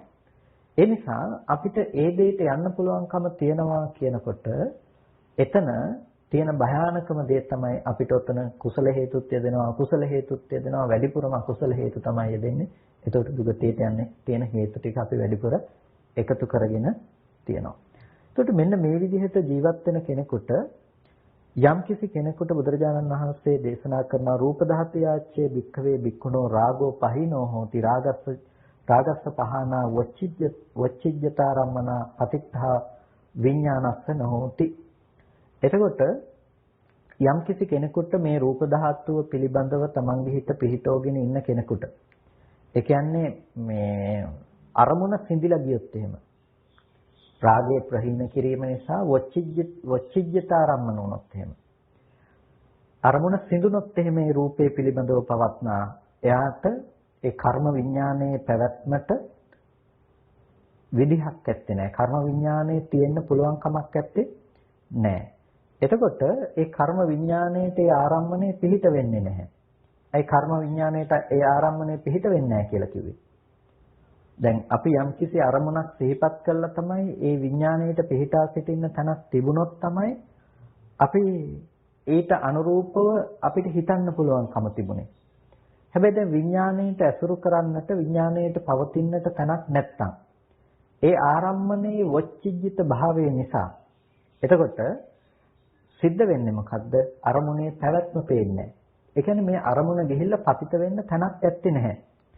අරමුණ පතිත වෙන්න තැනක් නැති වෙනකොට වොච්චිජ්ජත භාවයට පත් වෙනකොට ඒ අරමුණ අප්‍රකටව යනවා. අපතිත්ථිත විඥාන කියලා කියනවා. නොපිහිටියා වූ විඥානයක් තියෙනවා කියලා. විඥානයේ යම් තැනක පිහිටන් නැත්නම් නොපිහිටන දේ පේන්නේ නැහැනේ. යම් තැනක විඥානයේ පිහිටන් නැත්නම් නොපිහිටන දේ පේන්නේ නැහැ. පිහිටියොත් තමයි මේක දකින්න පුළුවන්කම තියෙන්නේ. ඒක හරියට ආලෝකය වගේ. එතකොට ඒක යම් තැනක ලේසර් ආලෝකයක් වගේ. ඒක යම් තැනක පිහිටියොත් තමයි ඒක දකින්න පුළුවන්කම තියෙන්නේ. නොපිහිටියොත් ඒක දකින්න පුළුවන් කමක් නැත්තේ නෑ. අන්න ඒ වගේ තමයි මේ විඥානය කියන එක හැම වෙලාවකදීම එක පිහිටා සිටින්න තැනක් තිබුණොත් තමයි ඒකේ පේන්නේ. ඒ පෙනුනොත් තමයි ඊට අනුරූපීව ගති ආගති චුති උප්පත්ති දකින්න පුළුවන්කම තියෙන්නේ. දැන් බුදුරජාණන් වහන්සේ පෙන්වා දෙන්නේ මොකද්ද? ওই විඥානයේ පිහිටා සිටින්නට තැනක් නැති කරන්නට නැතිනම් ඒ ආරම්මණය සිඳ දමන්නට.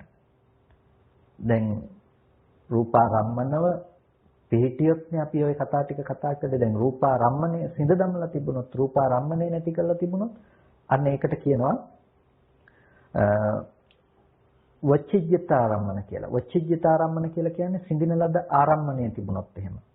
එතකොට විඥානයේහි පිහිටීමක් පේන්නේ නැහැ. විඥානයේහි පිහිටීමක් පේන්නේ නැති වුණොත් එහෙම තදප්පතිත්ථිතං විඥානං ඒ අපපතිත්ථිත විඥානය තියෙනකොට විඥානය එතන අවිරෝධයෙන් විරෝධයකටපත් වෙන්නේ නැහැ. ඒ වගේම අනபிසංඛය විමුක්තං. එතකොට මේ අනபிසංඛච්ඡ විමුක්තං කියලා කියනවා සංස්කරණයකට ලක් කරන්නේ නැතුව එතනදී විමුක්තිය කියන දේ සාක්ෂාත් කරලා තියෙනවා.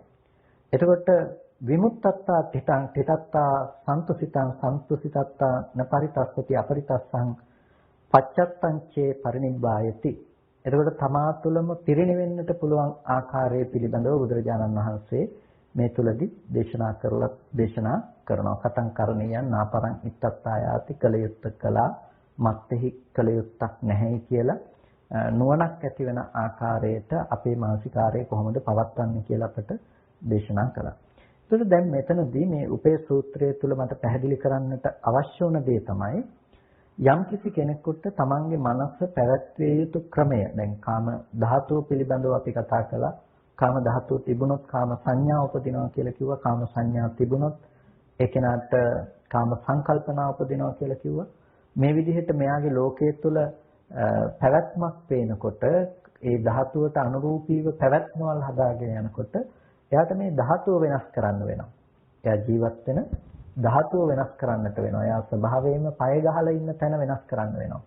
ඒ පය ගහලා ඉන්න තැන වෙනස් කරන්නට තමයි අපිට මේ කියන කාරණා ටික දකින්නට අවශ්‍ය වෙන්නේ. එතකොට කාම ධාතුව කියන දේ අපිට පේන්නේ රූප උපේවනම්, වේදනා උපේවනම්, සංඥා සංඛාර විඥාන උපේවනම් අපිට මේ ධාතුව දකින්නට පුළුවන්කම තියෙන්නේ. මෙන්න මේ දේ උපය කරගන්න නැතිනම් විඥානයේ තෘෂ්ණාමාන දෘෂ්ටි වශයෙන් රූප වේදනා සංඥා සංඛාර කියන දේවල් ඇසුරු කරගන්නේ නැතිනම් අන්නේ කිසිම තැනක යාට පණවන්න පුළුවන් කමක් නැත්තේ නැහැ. ලෝකයයි කියලා යමක් පණවන්නට පුළුවන් කමක් නැත්තේ නැහැ. ඉතින් මෙන්න මේ විදිහට යම්කිසි කෙනෙකුට රූපයේ පිළිබඳව විඥාණය අපතිත්ථිත භාවයට පත් වෙලා නම් රූපේ කියන දේ පිහිටා සිටින් නැත්නම් දැන් එයාට මරණාසන්න මොහොතේදී රූපයක් ගැන හිතලා යන්න පුළුවන් කමක් නැත්තේ. ලෝකයේ තුල පවතින රූප ඇත්තේ නැහැ. වේදනාවක් ගැන හිතලා යන්න පුළුවන් කමක් නැහැ. ලෝකේ පවතින වේදනාවක් ඇත්තේ නැහැ. දැන් අපිට ලෝකේ පිරීලා තියෙනවානේ සම්පූර්ණම රූප ගොඩාක් තියෙනවා කියලා. වේදනා ගොඩක් තියෙනවා කියලා. සංඥා සංඛාර ගොඩක් තියෙනවා කියලා.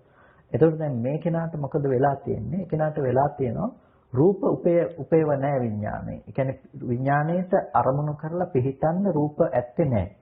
ඇත්තේ නැත්තේ ඇයි? එයා දකින්න එක දෙයක්. මොකද්ද දකින්නේ? මේ රූපයේ තියෙන යථාභූතය දැකලා තියෙනවා මේ හේතු ටික නිසා හටගන්න ධර්මයක් කියන එක. හේතු ටික නිසා හටගන්න ධර්මයක් කියලා කිව්වේ යම්කිසි කාරණා ටිකක එකතුවක් නිසායි මේ පෙනීම කියන දේ සිද්ධ වෙන්නේ. එතකොට පේනවා කියන එකේ අයිතිය රූපෙත් නෙමෙයි, ඇහත් නෙමෙයි, හිතත් නෙමෙයි කියලා එයා දන්නවා. දැන් අපිට පේන්නේ කවදාවත් රූපේ නෙමෙයිනේ. කවදාවත් අපිට පෙනීම කියන එක තුළ අපිට ඒක රූපයයි කියලා රූපයට විතරක් ඇඟිල්ල දික් කරන්න පුළුවන් කමක් නැත්තේ නැහැ. හේතුව අපි රූපේ විතරක් පැවැත්මක් විදිහට රූපේ විතරක් දැකලා නැති නිසා. ඒ කවදාවත් අපිට ඇස නැතුව ඇසෙහි පැනවීමක් නැති කල්හි රූපේ පනවන්න පුළුවන් කමක් නැත්තේ නැහැ. එතකොට අපි රූපේ දකින්නවා කියලා දකින්නේ ඇස කෙරෙහි පැමිණි ඇසට පතිත වුණ උපවත් භාවයට ආපු වර්ණ සටහනක් කියන එක.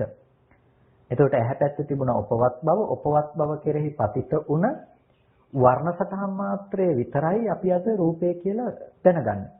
එතකොට මේ වර්ණ සටහන දැන ගැනීම කියන එක सिद्ध කරලා තියෙන්නේ ඔය ප්‍රසාදයේ පැත්තේ තියෙන උපයට අනුව මිසක කවදාවත් එළියේ තියෙන රූපයට අනුවම නෙමෙයි. ඒ නිසා අපිට කියන්න පුළුවන් කමක් නැහැ 10 දෙනෙක් ගත්තොත් 10 දෙනාම දකින්නේ එකම රූපයයි කියලා. මොකද ප්‍රසාදයේ වෙනස් වෙලා තිබුණොත් ඒක වෙනස් වෙලා තියෙනවා. එතකොට කවදාවත් එකම රූපේ නෙමෙයි දකින්නේ. මම කියන්නේ ඔබට හොඳම දේ කණ්ණාඩියක් ළඟට ගිහිල්ලා අපි මූණ බලන එක කියලා. කණ්ණාඩියක් ළඟට ගිහිල්ලා මූණ බලන්න ගියොත් කණ්ණාඩි 5ක් ළඟට ගිහිල්ලා අපිට එක එක කණ්ණාඩියෙන් එක එක විදිහේ මූණවල් දකින්න පුළුවන්. එකකින් ටිකක් දිගයි, එකකින් ටිකක් පළලයි. අපිට කොයි කණ්ණාඩියේ තියෙන එකද හරිම කියලා හුවොත් අපිට කියන්න පුළුවන් කමක් නැහැ. අන්න ඒ වගේ තමයි අපිට කවදාවත් රූපේ පැත්තේ අපි දකින්න එක හරිමයි කියලා කියන්න පුළුවන් කමක් නැත්තේ. රූපේ පේන්නේ අපිට ප්‍රසාදයේ යම් මට්ටමකටද. දැන් අර මූණ අපිට පේන එක වෙනස් වෙලා තියෙන දර්පණ තලය වෙනස් වෙනකොට නේතන. ඒ වගේම මේ ප්‍රසාදයේ උපවත් බව වෙනස් වෙනකොට කෙනකෙනාට රූපේ පෙන්ලා තියෙන ඒ විදිහට. එහෙනම් අපිට පේන දේ ඔක්කොම එළියේ තියෙන රූපයයි කියලා එළියට ඇඟිල්ල දික් කරනවා නම් ඒක වැරදි. අපි දකින්නේ ප්‍රසාදයේ කෙරෙහි පතිත වූ රූපේ විතරයි. එළියේ තියෙන රූපේ නෙමෙයි. එතකොට ඇහැට රූප කොච්චර ආවත් ඒ පිළිබඳව නැඹුරු මානසිකාරය නැත්නම් එතන හටගන්න හිතක් නැත්නම් ඒක දැනගන්න පුළුවන් කමක් නැහැ. එතකොට එතන හිතකුත් ඇවිල්ලා තියෙනවා. ඒ හිත යම් විදිහකටද අරමුණු කරන්නේ, හිත කොයි විදිහටද පිහිටා සිටින්නේ, ඒ විදිහට තමයි දැනගන්න පුළුවන්කම ලැබිලා තියෙන්නේ. එතකොට දැන් අද පේනවා කියන යම් සිදුවීමක් තියෙනවා නම් ඒ පෙනීම කියන සිදුවීම ඇතුලේ අපිට තියෙනවා ඇහැ රූප චක්කු විඥාන කියලා ගත්ත මේ ධර්මතා තුනක පැවැත්මක්. මේ ඇහැ රූප චක්කු විඥාන කියන මේ ධර්මතා තුන කියන එකතුව මේ තුන් දෙනාගේ එකතුව කියන එක රූපෙද පෙනුනේ කියලා කිව්වොත් පෙනුනේ රූපය කිව්වොත් වැරදි. මොකද මේ තුන් දෙනාගේ එකතුව නිසායි පෙනුනේ. පෙනීම කියන එක රූපෙට විතරක් දෙන්න පුළුවන් කමක් නැහැ. ඇහැට විතරක් දෙන්න පුළුවන් කමක් නැහැ. හිතට විතරක් දෙන්න පුළුවන් කමක් නැහැ. මේ තුන් දෙනාගෙන් පරිබාහිර වූ දෙයක් කියන්න පුළුවන් කමකුත් නැහැ. එනිසා මේ තුන් දෙනෙක්ගේ එකතුව වුණ තැනක තමයි මේ විදිහේ දෙයක් හටගත්තේ. දැන් අපිට මේක පෙනීම කියන දේ අපිට රූපේ පැත්තෙන් හිතෙන් නිමිත්ත ඉතුරු කළා නම් අන්න ඒ කෙනාට කියනවා විඥානයේ රූපය උපේ කොටගෙන තියනවා කියලා. රූපූපය විඥාන පුද්ගලයෙක් කියලා. ඇයි? එයාට දැන් මේ පෙනුන දේ රූපේ පැත්තේ පිහිටා සිටි දෙයක් හැටියට පේනවා. රූපේ පැත්තේ තියෙන දෙයක්. ඇහැ පැත්තේ තියෙන දෙයක් හැටියට පේනවා. එහෙම නැතිනම් ඒක හිත පැත්තේ තියෙන දෙයක් හැටියට කෙනෙකුට පේන්න පුළුවන්කම තියෙනවා. මේ කොහෙන් ගියත් මේ හැමෝම එකම තැනක පිහිටා සිටින ඒ තමයි මේ හේතු ටික නිසා හටගත්ත දේ හේතු නැති වෙනකොට නැති වෙනවා කියලා නොදන්නාකම නිසා ඒ පැත්තේ ඉතුරු වෙනවා කියලා නිමිති ටික තියෙනවා. අපි කණ්ණාඩියක් ඉස්සරහට ගිහිල්ලා කණ්ණාඩිය ඉදිරියට නැමෙනකොට මොන බලනකොට අපි ගියපු නිසාම පේනවා. එතනින් අයින් වෙනකොටම එතන රූපේ තියනවා කියලා අපිට නිමිති නැතුවම අපි එතනින් ඉවත් වෙලා එනවා. ඒ නිසා අපිට දැන් හිතෙන්නේ කණ්ණාඩි ඉස්සරහා ඉන්න කෙනා දැන් ලස්සනට ඇති හොඳට ඇති කියලා අපි කල්පනා කරන්නේ නැහැ. අපිට ඒ පිළිබඳව අරමුණු කෙලස් දැන් ඇත්තේ නැහැ. ඇයි? අපි දන්නවා ගියපු නිසායි පෙනුනේ කියලා. පෙනුතුනේ රූපයත්තත් ඒකම තමයි. අපිට ඒ මොහොතේ මේ ටික එකතු වුණ තැනක මේක පේනවා. ඒක ඒ මොහොතේම නිරුද්ධ වෙනවා. දැන් අපිට අර නිමිති ඉතුරු කරපු නිසා තමයි අපිට හිතෙන්නේ නෑ ඒ පැත්තේ රූපේ තියනවා කියලා. හරියට අර කණ්ණාඩිය ඇතුලේ ඉන්නවා කියලා හිතනවා වගේම තමයි අද රූපය ගැනත් අපි මේ විදිහට කල්පනා කරන්නේ. එතකොට අපිට යම් විදිහකින් නුවණ පවත්වන්න පුළුවන් නම් මෙන්න මේ විදිහට මේ දේවල් ඇසුරු කරගෙන ජීවත් නොවන තැනට අපේ මනසුත් ඇති කරගන්න. ඒ කියන්නේ අපිට දකින්න වෙන්නේ එකම එක දෙයක්. ඒ තමයි ලෝකයේ තුල නිමිති පිහිටවන්න නැතුව ඉන්න. අපිට රූපයේ තුල, වේදනාව තුල, සංඥා සංස්කාර විඥානයන් තුල අපිට නිමිති පිහිටවන්න නැතුව ඉන්න පුළුවන් නම් අන්නේ නිමිති පිහිටවන්න නැති වෙනකොට දැන් විඥාණයට ඇසුරු කරන්න එළියේ තියෙන ලෝකයේ තියෙන නිමිති හම්බ වෙන්නේ මේ කියන්නේ බාහිර තියෙන රූපය නැහැ කියලා නෙමෙයි. මේක වරදවා ගන්න එපා කවුරුත්. එළියේ මොකක්වත්ම නැහැ මේ ඔක්කොම හිතේ කියනවත් නෙමෙයි. ඒ වගේම මේ හිත විතරක්ම මේ ඔක්කොම හදලා තියනවා කියනවත් නෙමෙයි. නැතිනම් එළියේ ඔක්කොම තියනවා කියනවත් නෙමෙයි. මේ කතා කරන්නේ මේ හේතු ටික නිසා හටගත්ත ධර්මයක් ඒක හටගෙන ඉතුරු නැතුව නිරුද්ධ වෙනවා. ඒ ආයතනයේ ස්වභාවය ඒකයි. එතකොට විඥාණයෙන් ඒ පැත්තේ නිමිති ඉතුරු කරලා ආවොත් අපිට ඒ පැත්ත ගැන හිතන්න පුළුවන්කම තියෙනවා මෙහෙට වෙලා. හිතන්න පුළුවන්කම තිබ්බොත් ගති ආගති පේනවා. ගති ආගති තිබුණොත් චුති උප්පත්ති පේනවා. මෙන්න මේකයි මෙතන තියෙන ප්‍රශ්නේ බවටපත් වෙන්නේ. හැබැයි අපි යම් කිසි විදියකින් ඔබ අද කණ්ණාඩිය ළඟට ගිහිල්ලා ආපහු ඒ පැත්තේ කෙනෙක් ඉන්නවා කියලා නොදැක ගියපු නිසාම පේනවා කියන එකට සිහියෙන් ඉවත් වෙනකොට ඉවත් වෙනවා කියන සිහියෙන් ඔබ ඉවත් වුණ නිසා දැන් කණ්ණාඩිය පැත්තේ ඉන්න කෙනා බලලා ඔබට ගිහිල් යන්නේ නැහැ වගේම එතන ගතියාගති වෙන්න දෙයක් නැහැනේ. කණ්ණාඩිය ඇතුලේ ඉන්න කෙනා බලන්න ඔබ යන්නේ නැහැ. කණ්ණාඩිය ඇතුලේ ඉන්න කෙනා බලන්න යනවා කියන එකට යනවා කියන එක ඔබ තුල विद्यमान වෙන්නේ නැහැ. ඒ ඔබ තුල නුවණක් තියෙනවා. ඒ නුවණම ඔබට රූපේ පැත්තට ඇවිල්ලා තියෙනවා නම් අපිට තියෙන රූපේ සිහිපත් කරලා යන්න පුළුවන් කමක් නැත්තේ. එතකොට ඒක කිව්වහම හිතන්න එපා. එතකොට රහත් වුණොත් රහතන් වහන්සේලා ඔය ඕනතරම් තමන්ගේ අම්මව බලන්න ගෙදර ගිහිල්ලා තියෙන කියලා හිතන්න එපා. මේ කියන්නේ අර සම්මුතිය තුළ පවතින දේ නෙමෙයි. ඒ කියන්නේ දැන් කණ්ණාඩිය ඉස්සරහා පවතින දේ ගැන ඔබට නුවණක් තිබුණාට ඔබ කණ්ණාඩිය ඉස්සරහට යන එක නතර කරලා නැහැනේ. ඒක අවශ්‍යතාවය යම් විදිහකටද ලෝකේ පැවැත්ම තියෙන්නේ. ලෝකේ පැවැත්ම විදිහට ඒ දේවල් ඇසුරු වෙනවා. ඒක නැතුව නෙමෙයි. හැබැයි එතන රැවටෙන්නේ නැහැ. එතන නිමිති තියලා නැහැ ලෝකයේ තුල ඇසුරු වෙන්න. ඒ නිසා අපිට අද තියෙන්නේ මේක උපයව පවතිනවා කියලා කියන්නේ තණ්හාමාන දික්තිවලට නිමිති ඉතුරු කරනවා කියන එක. වචිජ්ජතාරම්මන කියලා කියන්නේ අරමුණු සිඳලා දානවා. ඒක පවතින්න දෙන්නේ නැහැ. එතකොට තමයි අපපතිත්‍ිත විඥානයක් සකස් වෙන්නේ. මේ අරමුණ අපි මේ හටගත්ත දේ හේතු නිසා හටගත්ත ධර්මයේ හේතු නැති වෙනකොට නැති වෙනවා කියන එක දකිනවා නම් ඒ දකිනකොට අපිට ආය ඉබඳු වූ රූපයක් ලෝකෙ තුල තියනවා කියලා ඇති කරගන්න වැරදි සංකල්පනාවක් ඒ පැත්තේ නැහැ. ඒ පැත්තේ වැරදි සංකල්පනාවක් ඇති නොවනකොට ඊට අනුරූපව යන මානසිකාරයක් අපිට ඇති වෙන්නේ නැහැ. එතකොට අපිට අරමුණ පිහිටීමක් නැහැ. අපි කිව්වා අර ලේසර් ආලෝකයක් වගේ කියලා. ඒක යම් කිසි තැනක ගිහිල්ලා පිහිටියොත් තමයි ඒක පේන්නේ. එතකොට ඒක පිහිටන් නැත්නම් ඒක දකින්න පුළුවන් කමක් නැහැ. අන්න ඒ වගේ තමයි පින්නතුනේ අපිට අද මේ තියෙන දේත්. ඒ කියන්නේ විඥානයේ යම් කිසි තැනක පිහිටියොත් ඒ දේ विद्यमान වෙනවා. හැබැයි විඥානයේ නොපිහිටියොත් ඒක පේන්නේ නැහැ. ඒ නිසායි අපපතිත්‍ිත විඥාන කියලා කියන්නේ. රූපේ Nirodhe සාක්ෂාත් කළොත් රූපේ පැවැත්මක් නැහැ යාට. හැබැයි පේන දේ වෙනස් වෙලා නැහැ. රූප පෙනිලා තියෙනවා. දැනගන්න දේ වෙනස් වෙලත් නැහැ. දැනගෙනත් තියෙනවා දැනගන්න දේ. හැබැයි මේක එළියේ තියනවා කියලා ගන්න වැරදි දැකීමෙන් එතන ඉඩක් තිබිලා නැහැ. ඇයි රූපය තියෙන රූපයක් ඇසුරු වෙලා නැති නිසා. ඒ නිසා මේක එක පැත්තකින් ගත්තොත් තාක්ෂණයක්. මේක විද්‍යාවක්. ලෝකෙ තුල තියෙන අවිද්‍යාව දුරු කරලා ලබන්න තියෙන විද්‍යාවක්. එතකොට මෙන්න මේ විද්‍යාව යම් කිසි තැනක උපදවා ගත්තොත් එයා කාම ධාතුව තුලම තියෙන දේ නැති කළා. එතකොට එයා කාම සංඥා නැහැ. ව්‍යාපාද ධාතුව දුරු කළා ව්‍යාපාද සංඥාවක් නැහැ. මේක නැති කරලා තියෙන తాවකාලිකව තියෙද්දි නැති කරලා නෙමෙයි. ලෝකේ තියෙනවා, ඇලිය යුතු දේවල් තියෙනවා, තියෙනකොට මේක යට කරලා ඉන්නව නෙමෙයි. එයාට ඒ බඳු ලෝකයක් නැති වෙලා. සලආයතන නිරෝධය කියලා කියනවා. ඇස කන නාසය දිව ශරීරය මනස කියන ආයතන ටික ඔක්කොම නිරුද්ධ කරලා කියලා කියනවා.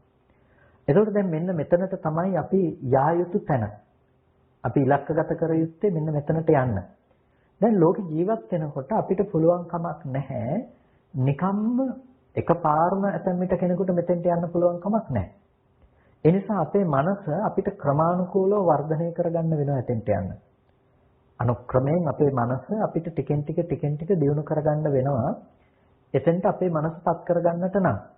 එතකොට අපි එතෙන්ට අපේ මනස පත් කරගන්න අපේ හිත වඩනකොට, හිත දියුණු කරනකොට අපිට ලෝකෙ තුල තියෙන්නට ඕන දේ තමයි දැන් බුදුරජාණන් වහන්සේ දේශනා කරන්නේ අනිත්‍ය සංඥාදී සංඥා භාවනාවන් සංඥාවන් වඩන්න කියලා.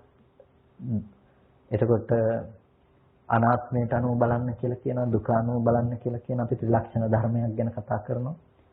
එතකොට මේ අනිත්‍ය සංඥා, දුක්ඛ සංඥා, අනාත්ම සංඥා කියලා මේ සංඥා ගැන කතා කළාට මේ උදේවැය ඥානයක් පිළිබඳව උදේවැය දකින්නට කියලා කිව්වට, මේ රූපේහි අනිත්‍යතාවය දකින්න කියලා කිව්වට අපිට තේරුම් ගන්න අවශ්‍ය දේ තමයි අපිට රූපය කියන දේ ප්‍රකට වෙලාද කියන එක. රූපය කියන දේ ප්‍රකට වෙලාද කියලා කිව්වේ අපිට දැන් අද ලෝකේ තියෙන නිමිති විදිහට ගත්ත අපි සංකතය තුල අපි ගොඩනගාගත්ත දේවල් තමයි අපි අසුරු කරන්නේ. අම්මා තාත්තා, ගෙවල් දොරවල්, දුව පුතා, යාන වාහන, වටිනකම් ඇති නොවටිනකම් තියෙන මේ ගොඩාක් නානත්වයක් සහිත ලෝකයක් අපි අසුරු කරනවා. සංඥා නානත්වයක් තියෙනවා. කාම ධාතුව තුළ අපිට තියෙන කාම සංඥාවන්ගේ නානත්වයක් තියෙනවා. ඒ නිසා තමයි අපිට කාම සංකල්පනාවන්ගේ නානත්වය හැදිලා තියෙන්නේ. ඒ නිසා තමයි කාම ඡන්දේ නානත්වය තියෙන්නේ. ඒකට මෙබඳු ලෝකයක ජීවත් වෙන අපිට පින්නතුනේ මේ දේවල් ගැන තවදුරටත් හිත විදර්ශනාවක් කරන්න ගියොත් ඒක අමතර වෙහෙසක් විතරක් වෙනවා. මේ දේවල් ගැන හිත මේ විදිහට වඩන්න ගියොත් ඒක අමතර වෙහෙසක් විතරක් වෙනවා. ඇයි අපි උදේවැය දකින්න හදලා තියෙන මේ තියෙන දේවල් වල මිසක අපි හදලා තියෙන ස්කන්ධ ධර්මයක නෙමෙයි. එනිසා පළවෙනියටම ඔබේ ජීවිතයේ ඔබ මේ මාර්ගයක් ප්‍රතිපදාවක් පුරුදු කරන කෙනෙක් විදිහට ඔබ උත්සාහවත් විය යුතු පළවෙනි ඉලක්කය හැටියට මම දකින්නේ ඔබ රූපය ප්‍රකට කරගත යුතුයි. රූපය කියන්නේ මොකක්ද කියලා. එතකොට ඔබ රූපය කියන්නේ මොකක්ද කියලා ප්‍රකට කරගන්නකොට ඔබට පේනවා අපිට රූප ස්කන්ධය කියන තැන. ඒ කියන්නේ සතර මහා ධාතු සහ වර්ණ ගන්ධ රස ඕජා කියන මේ රූපස්කන්ධය කියලා කියන්නේ මොන මට්ටමකද? එතකොට ඇහැට රූපේ පේනවා කියලා කියනකොට ඇහැට රූපේ පේන්නේ මොන මට්ටමකින්ද කියන එක ඔබට දකින්න පුළුවන්කම තියෙන්නේ ඒක දැක්කොත් ඒක තේරුම් ගත්තොත් තමයි. එතකොට දැන් ඇහැට අම්මා පෙනිලා ඇහැට දුව පුතා පෙනිලා ගෙවල් දොරවල් පෙනිලා නෙමෙයි ඇහැට පේන්නේ චක්කු ප්‍රසාදයට ගෝචර වෙන්නේ රූපායතනය කියන එක. නැතිනම් රූප සටහනක් කියන එක, වර්ණ සටහනක් කියන එක. එතකොට වර්ණ සටහන කියන එක ඔය හැම තැනකටම එක එක නානත්වයක් නැහැ, සංඥා නානත්වයක් නැහැ වර්ණ සටහන ඇතුලේ. එකම වර්ණ රූපයක් තමයි ගෝචර වෙන්නේ. එකම වර්ණ රූපයක් කියලා කියන්නේ ඒ මොහොතට ඇති වෙන වර්ණ සටහනක් කියන එක. වර්ණ සටහන ඇතුලේ අම්මා තාත්තා ගෙවල් දොරවල් නැහැනේ. හැබැයි අපිට මේක ඇතුලේ මේ ඒකත්වයේ ප්‍රකට වෙන්න එපා ඉස්සෙල්ලා. අපිට මේ ධර්මතා ටිකක් ගැන මෙනෙහි කරන්න නම් අපිට මේ ධර්මතා ටික ගැන නුවණක් තියෙන්න ඕනේ. ඉතින් අපිට සතර සතිපට්ඨානේ කායानुපස්සනාදී අනුපස්සනාවන් තුළින් අපි सिद्ध කරන්නේ මේ නානත්වයක් වෙන තැනක ඉස්සෙල්ලා ඒකත්වයක් ගොඩනගා ගැනීම. ඒකේ පළවෙනිම අවධිය තමයි අපිට මෙන්න මේ අපේ මානසිකාරය පවත්තන එක. ඊට පස්සේ තමයි අපි හට ගැනීම සමුදය ධම්මානුපස්සීවා, වය ධම්මානුපස්සීවා, සමුදය වය ධම්මානුපස්සීවා, කායස්මින් විහෙරති කියලා කායानुපස්සනාව ඇතුලේ කතා කරන්නේ. එතකොට ඒක හට ගැනීම අනුව බලමින් වාසය කරනවා, වැයවීම අනුව බලමින් වාසය කරනවා කියලා හැම තැනකදීම අපි කතා කරන්නේ. එතකොට අපිට මේ නානත්වය ඉවත් කරලා ඊට පස්සේ ඒකත්වයකට අපේ හිත ගන්න පුළුවන් පහසු ක්‍රමයක් විදිහට ඒක සකස් කරගන්න පුළුවන්කම තියෙනවා. එතකොට එතනදී අපිට පුළුවන් අපිට පේන අරමුණක් පිළිබඳව අපිට හොඳින් නුවණ තියාගන්න. එතකොට මේ නුවණ තියාගන්නේ මේ ඉදිරිපසෙන් තියෙන කෙනෙක් හෝ පුද්ගලයෙක් කියන සටහන තුල නෙමෙයි අපිට ලෝකය කියලා නිර්මාණය වෙන තමන් තුළ තමන්ට හම්බ වෙන තැන. අන්තිමේට මෙන්න මේ ආයතන ටික පිරිසිදු දකින්න තැනට. පච්චත්තං වේදිතබ්බෝ විඤ්ඤෝ හේති කියලා කියන්නේ. ඒ කියන්නේ තමන් තුළ සාක්ෂාත් කළ යුතු දෙයක් නේ. තමන් තුළ ගත යුතු දෙයක් මේක. එතකොට මේක ලෝකයේ තුල ගත යුත්තක් නෙමෙයි ධර්මය කියලා කියන්නේ. අපිට අනිත් අයට හම්බෙන ලෝකෙ නෙමෙයි අපිට දකින්න වෙන්නේ අපිට ලෝකෙ ගොඩනැගිලා තියෙන්නේ කොහොමද කියලා. එතකොට අපිට ඒක කල්පනා කරලා බලනකොට තමයි තේරෙන්නේ ඇහැට රූපේ පෙනුනේ කොහොමද කියලා අපිට රූපය ගැන තමා තුළින් දකින්න පුළුවන්කම තියෙනවා. එතකොට Tamanට පේන්නේ නානත්වයක් තියෙන ලෝකෙ නෙමෙයි Tamanට පේන රූප ලෝකයක්. ඇහැට පෙනුණු දකින්න පුළුවන් දර්ශන ලෝකය ඔබට දකින්න පුළුවන්. ඒ කියන්නේ පේනවා කියන එක නුවණින් අවබෝධ කරගන්න පුළුවන්කම තියෙනවා. එතකොට පෙනීම ඇතුලේ නානත්වයක් ඔබ පනවන්නේ නැහැ. ඔබ දකිනවා මෙන්න මේ විදිහට හටගත්තු ධර්මතා ටිකක් ඇසේ නිරෝධයෙන් හෝ රූප නිරෝධයෙන් හෝ හිතේ නිරෝධයෙන් හෝ මේ තුනේම නැතිවීමෙන් හෝ මේ ටික ඉතුරු නැතුවම නැති වෙලා යනවා. පෙර නොතිබීම හටගත්ත ඉතුරු නැතුවම නැති වෙලා ගියා. අහුත්වා සම්භූතං හුත්වා පටිවේති කියලා කියන්නේ. අහුත්වා සම්භූතං හුත්වා න භවිස්සති කියලා කියන්නේ.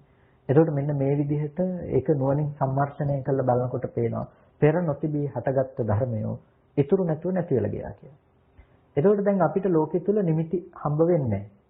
එතකොට පළවෙනි තැන තමයි ඒක දකින්න නම් ඔබ උපදවගත යුතු පළවෙනි තැන ඔබ ස්කන්ධ මට්ටම ප්‍රකට කරගන්න ඕනේ. ඒ කියන්නේ නානත්වය අයින් කරලා ඒකත්වයක් ලබා ගැනීම සඳහා කටයුතු කරන්නට ඕනේ. රූපේ කියන එක ඇහැට පේනවා වර්ණ රූපේ කියන ප්‍රධාන තැනින් අල්ල ගන්න ඕනේ. දැන් අඹගෙඩි ගොඩාක් තියෙන කිනිත්තක අර ගහට සම්බන්ධ වෙලා තියෙන ප්‍රධාන නටුවෙන් අල්ලගත්තාම අර ඔක්කොම ගත්තා වගේ වෙනවා. ඒ වගේ තමයි අපිට කොච්චර ඇහැට පේන එක එක විදිහේ රූප තිබුණත් ඔය හැම තැනකම පේන රූපේ ස්වභාවය තමයි වර්ණ සටහනක් කියන එක. ඒ වර්ණ සටහන ගෝචර කරගන්න ඇහැ කියන එක සහ එතනට යමු හිත කියන එක. ওই ටික තමයි පෙනීම කියන දේ තියෙන දේ. එතනින් එහාට වෙන දෙයක් කතා කරන්න පනවන්න පුළුවන් කමක් නැහැ. අන්න ඔතනින් අපිට ලෝකේ ප්‍රකට වෙලා නම් පේන දේ අපිට පේනවා හට ගන්න දේ සහ වැය වෙන දේ කියන දේ. එතකොට අපිට ඊට අනුරූපව නිමිති නැහැ ලෝකෙ තුල. පවතින බවට අසුරු කරන්න නිමිති නැහැ. එතකොට අපිට දෙයක් දිහා බලන්න පුළුවන් නිමිති හිතින් නැති විදිහට. මෙන්න මේ විදිහට අපිට මේ මානසිකාරයේ පවත්වන්න පුළුවන්කම තියෙනවා. එතකොට අපිට ඒ තුල මානසිකාරයේ පැවැත්වීම තුළින් අපිට ලෝකයේ තුල තියෙන අර රළු මානසික මට්ටම ඇති නොවන විදිහට අපේ මනස ක්‍රමක්‍රමයෙන් දියුණු කරලා එතනින් අපිට ගැලවෙන්නට හිත මුදව ගන්නට පුළුවන්කම තියෙනවා. ඉතින් අපි උත්සාහවත් වෙ යුත්තේ අන්න ඒ තැනට යන්නට.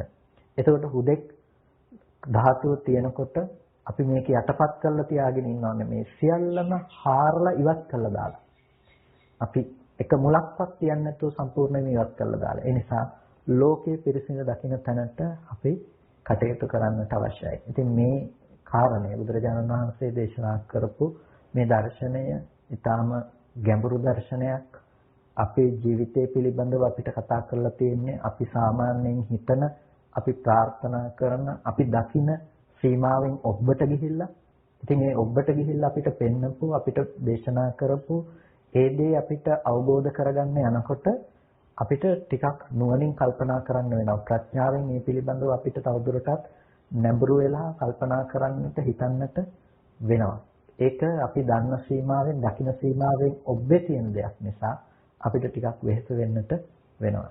ඉතින් ඒ නිසා මේ කියන කාරණාවන්ගෙන් සියල්ලම ඔබට සමහර විට නොවැටහෙන්නට පුළුවන්.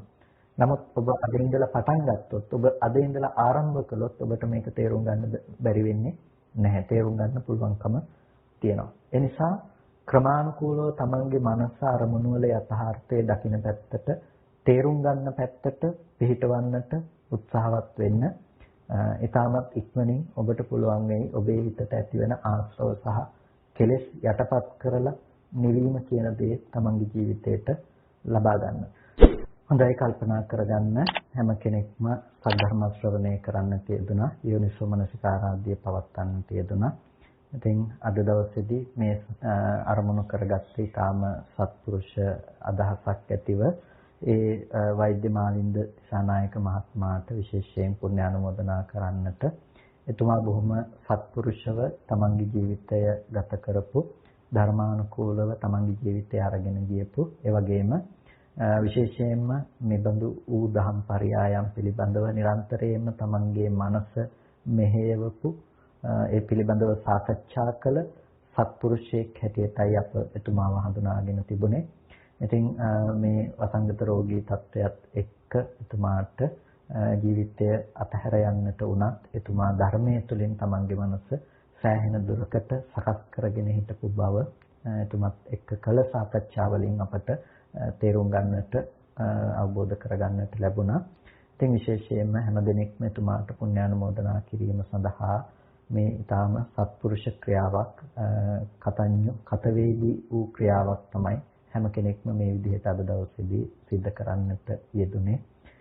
ඉතින් කල්පනා කරගන්න මේ විදිහට උතුම් සද්ධර්මය තමන්ගේ ජීවිතයට ලබා ගැනීම ධර්ම දානය කිරීම තරම් වටිනා වෙනත් දෙයක් ලෝකයේ තුල නැති තරම්. මොකද මේ කතා කරන්නේ දුකෙන් මිදීමේ පණිවිඩය පිළිබඳව අපි සාකච්ඡා කරන්නේ. ඉතින් අනන්ත සසරක ජීවත් වෙන කෙනෙකුට මේන් ඔක්කොම නොතේරුණත් එක බණ පදයක් හරි තේරුණත් ඒක ඊටාම වැදගත් වෙනවා. ඉතින් මේ බොහෝ ගැඹුරු ධර්ම කාරණා රාශියක් අපි සාකච්ඡා කළේ. මම කියන්නේ අපිට ඔබට මේ කියපු ඒ වගේ දැනගත්ත දෙයකට වඩා වැඩි දෙයක් දැනගත්තා නම් ඒකත් ලොකු දෙයක්.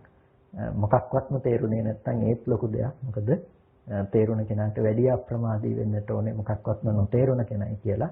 හේතුව අපිට මෙච්චර බුද්ධ ශාසනයක් ලැබිලා තියෙනකොට මේ ධර්මය ගැන අපි ඊටාම අප්‍රමාදී විය යුතුයි. මෙච්චර ධර්මයක් දර්ශනයක් කතා කරනකොට ඒ දර්ශනය පිළිබඳව තේරුම් ගන්නට නොහැකි වුණා නම් තේරුණ කෙනාට වඩා මදක් තේරුණ කෙනාටත් වඩා වැඩිපුර අප්‍රමාදීව සොයා බැලිය යුත්තේ තේරුම් ගන්නට අපහසු වෙන කෙනාමයි. ඒ නිසා ඔබ හැම දිනාටම යම් කිසි පණිවිඩයක් මේ තුළින් තමන්ගේ ජීවිතයට ලබා ගන්නට පුළුවන්කම ලැබෙන්නට ඇති. ඉදිරියේදී මේ ශ්‍රවණය කරන සෑම දිනෙකටත් ඒ තමන්ගේ ජීවිතයට යමක් එකතු කරගන්නට ලැබෙනවා ඇති. ඉතින් ඒ මහා විශාල කුසල කර්මයක් අප ධර්මදේශනා තුළිනුත් ඔබ ධර්ම ශ්‍රවණය කර ගැනීම තුළිනුත් සාකච්ඡා තුළිනුත් සිද්ධ කරගන්නට යෙදුනේ. මේ විදිහට සිද්ධ කරගත්ත සියලු කුසල ධර්මයන් අපි පළමුවෙන් අපට අර්ථයෙන් ධර්මයෙන් අනුශාසනා කළ අපේ ධර්මාචාර්ය අවසරයි මාංකඩවල සුදස්සන ස්වාමීන් වහන්සේට, අවසරයි මාංකඩවල නන්දරතන ස්වාමීන් වහන්සේට, ස්වාමීන් වහන්සේලා දෙනමතම උතුම් නිවනින් සැනසීම පිණිසම හේතු පාරමිතාවක්ම වේවා කියලා ප්‍රාර්ථනා කරනවා. ඒ වගේම සියලු දෙවියෝ මේ පින් සතුටින් සාධනාවෙන් අනුමෝදන් වනු ලබත්වා දෙවියන්ට මේ පින් උතුම් නිවනින් සැනසීම පිණිසම හේතු පාරමිතාවක්ම වේවා කියලා සාදු කියලා හැම කෙනෙක්ම දෙවියන්ට පින් අනුමෝදන් කරන්න. ඒ වගේම මේ සියලුම කුසල ධර්මයන් අපි අනුමෝදන් කරනවා අපවත් වී වදාළ අවසරයි පූජ්‍ය දරණාගම කුසල ධම්මනායක මාහිම්පාණන් වහන්සේට. ඒ වගේම වෛද්‍ය මාලින්ද දිසානායක මහත්මයා එතෙමසකට පෙර මිය පරලෝකීය ඒ පින්වත් මහත්මයාට, ඒ වගේම වෛද්‍ය ආර්.ජී. ප්‍රනාන්දු මහත්මයාට පුණ්‍යානුමෝදනා කරන්නට බලාපොරොත්තු වෙනවා. ඉතින් මේ මාලින්ද මහත්මයා සහ අනිකුත් ඒ සියලුම දෙනා ඇතුළු ඔබ සෑම සියලු දෙනා නමින් මිය පරලෝකීය යම් ඥාතිවරයෙක්ින් බලාපොරොත්තු වෙනවා නම් සෑම සියලු ඥාති වර්ගයාම මේ පින තමන් කළ පිනක් මේ සතුටින් සාදුනාදයෙන් අනුමෝදන් වනු ලබත්වා ඒ ඥාතීන්ට මේ පින් උතුම් නිවනින් සැනසීම පිණිසම හේතු පාරමිතාවක්ම වේවා කියලා සාදු කියලා හැම කෙනෙක්ම පින් අනුමෝදන් කරන්න. ඒ වගේම මේ සියලුම කුසල ධර්මයන් තුළින් සිද්ධ කරගත්ත ඒ සියලුම කුසල ධර්ම ශක්තියෙන් අපි ආශිර්වාද කරනවා. අවසරයි ඒ ලන්ඩන් සම්බෝධි විහාරාධිකාරී මඩුගල්ලේ මහානාම ස්වාමීන් වහන්සේට, ඒ වගේම අපරක්කේ ධම්මානන්ද ස්වාමීන් වහන්සේටත් අපි අනුමෝදන් කරනවා. ගෞරවනීය ස්වාමීන් වහන්සේලාටත් මාර්ග බ්‍රහ්මචර්යාව යෙහිම් පූර්ණේ කරගෙන කායික මානසික සැනසෙල්ල ඇතිව උතුම් නිවනින් සැනසෙන්නට මේ කුසලය හේතු පාරමිතාවක්ම වේවා කියලා කවුරුත් සාදු කියලා පින් අනුමෝදන් කරන්න.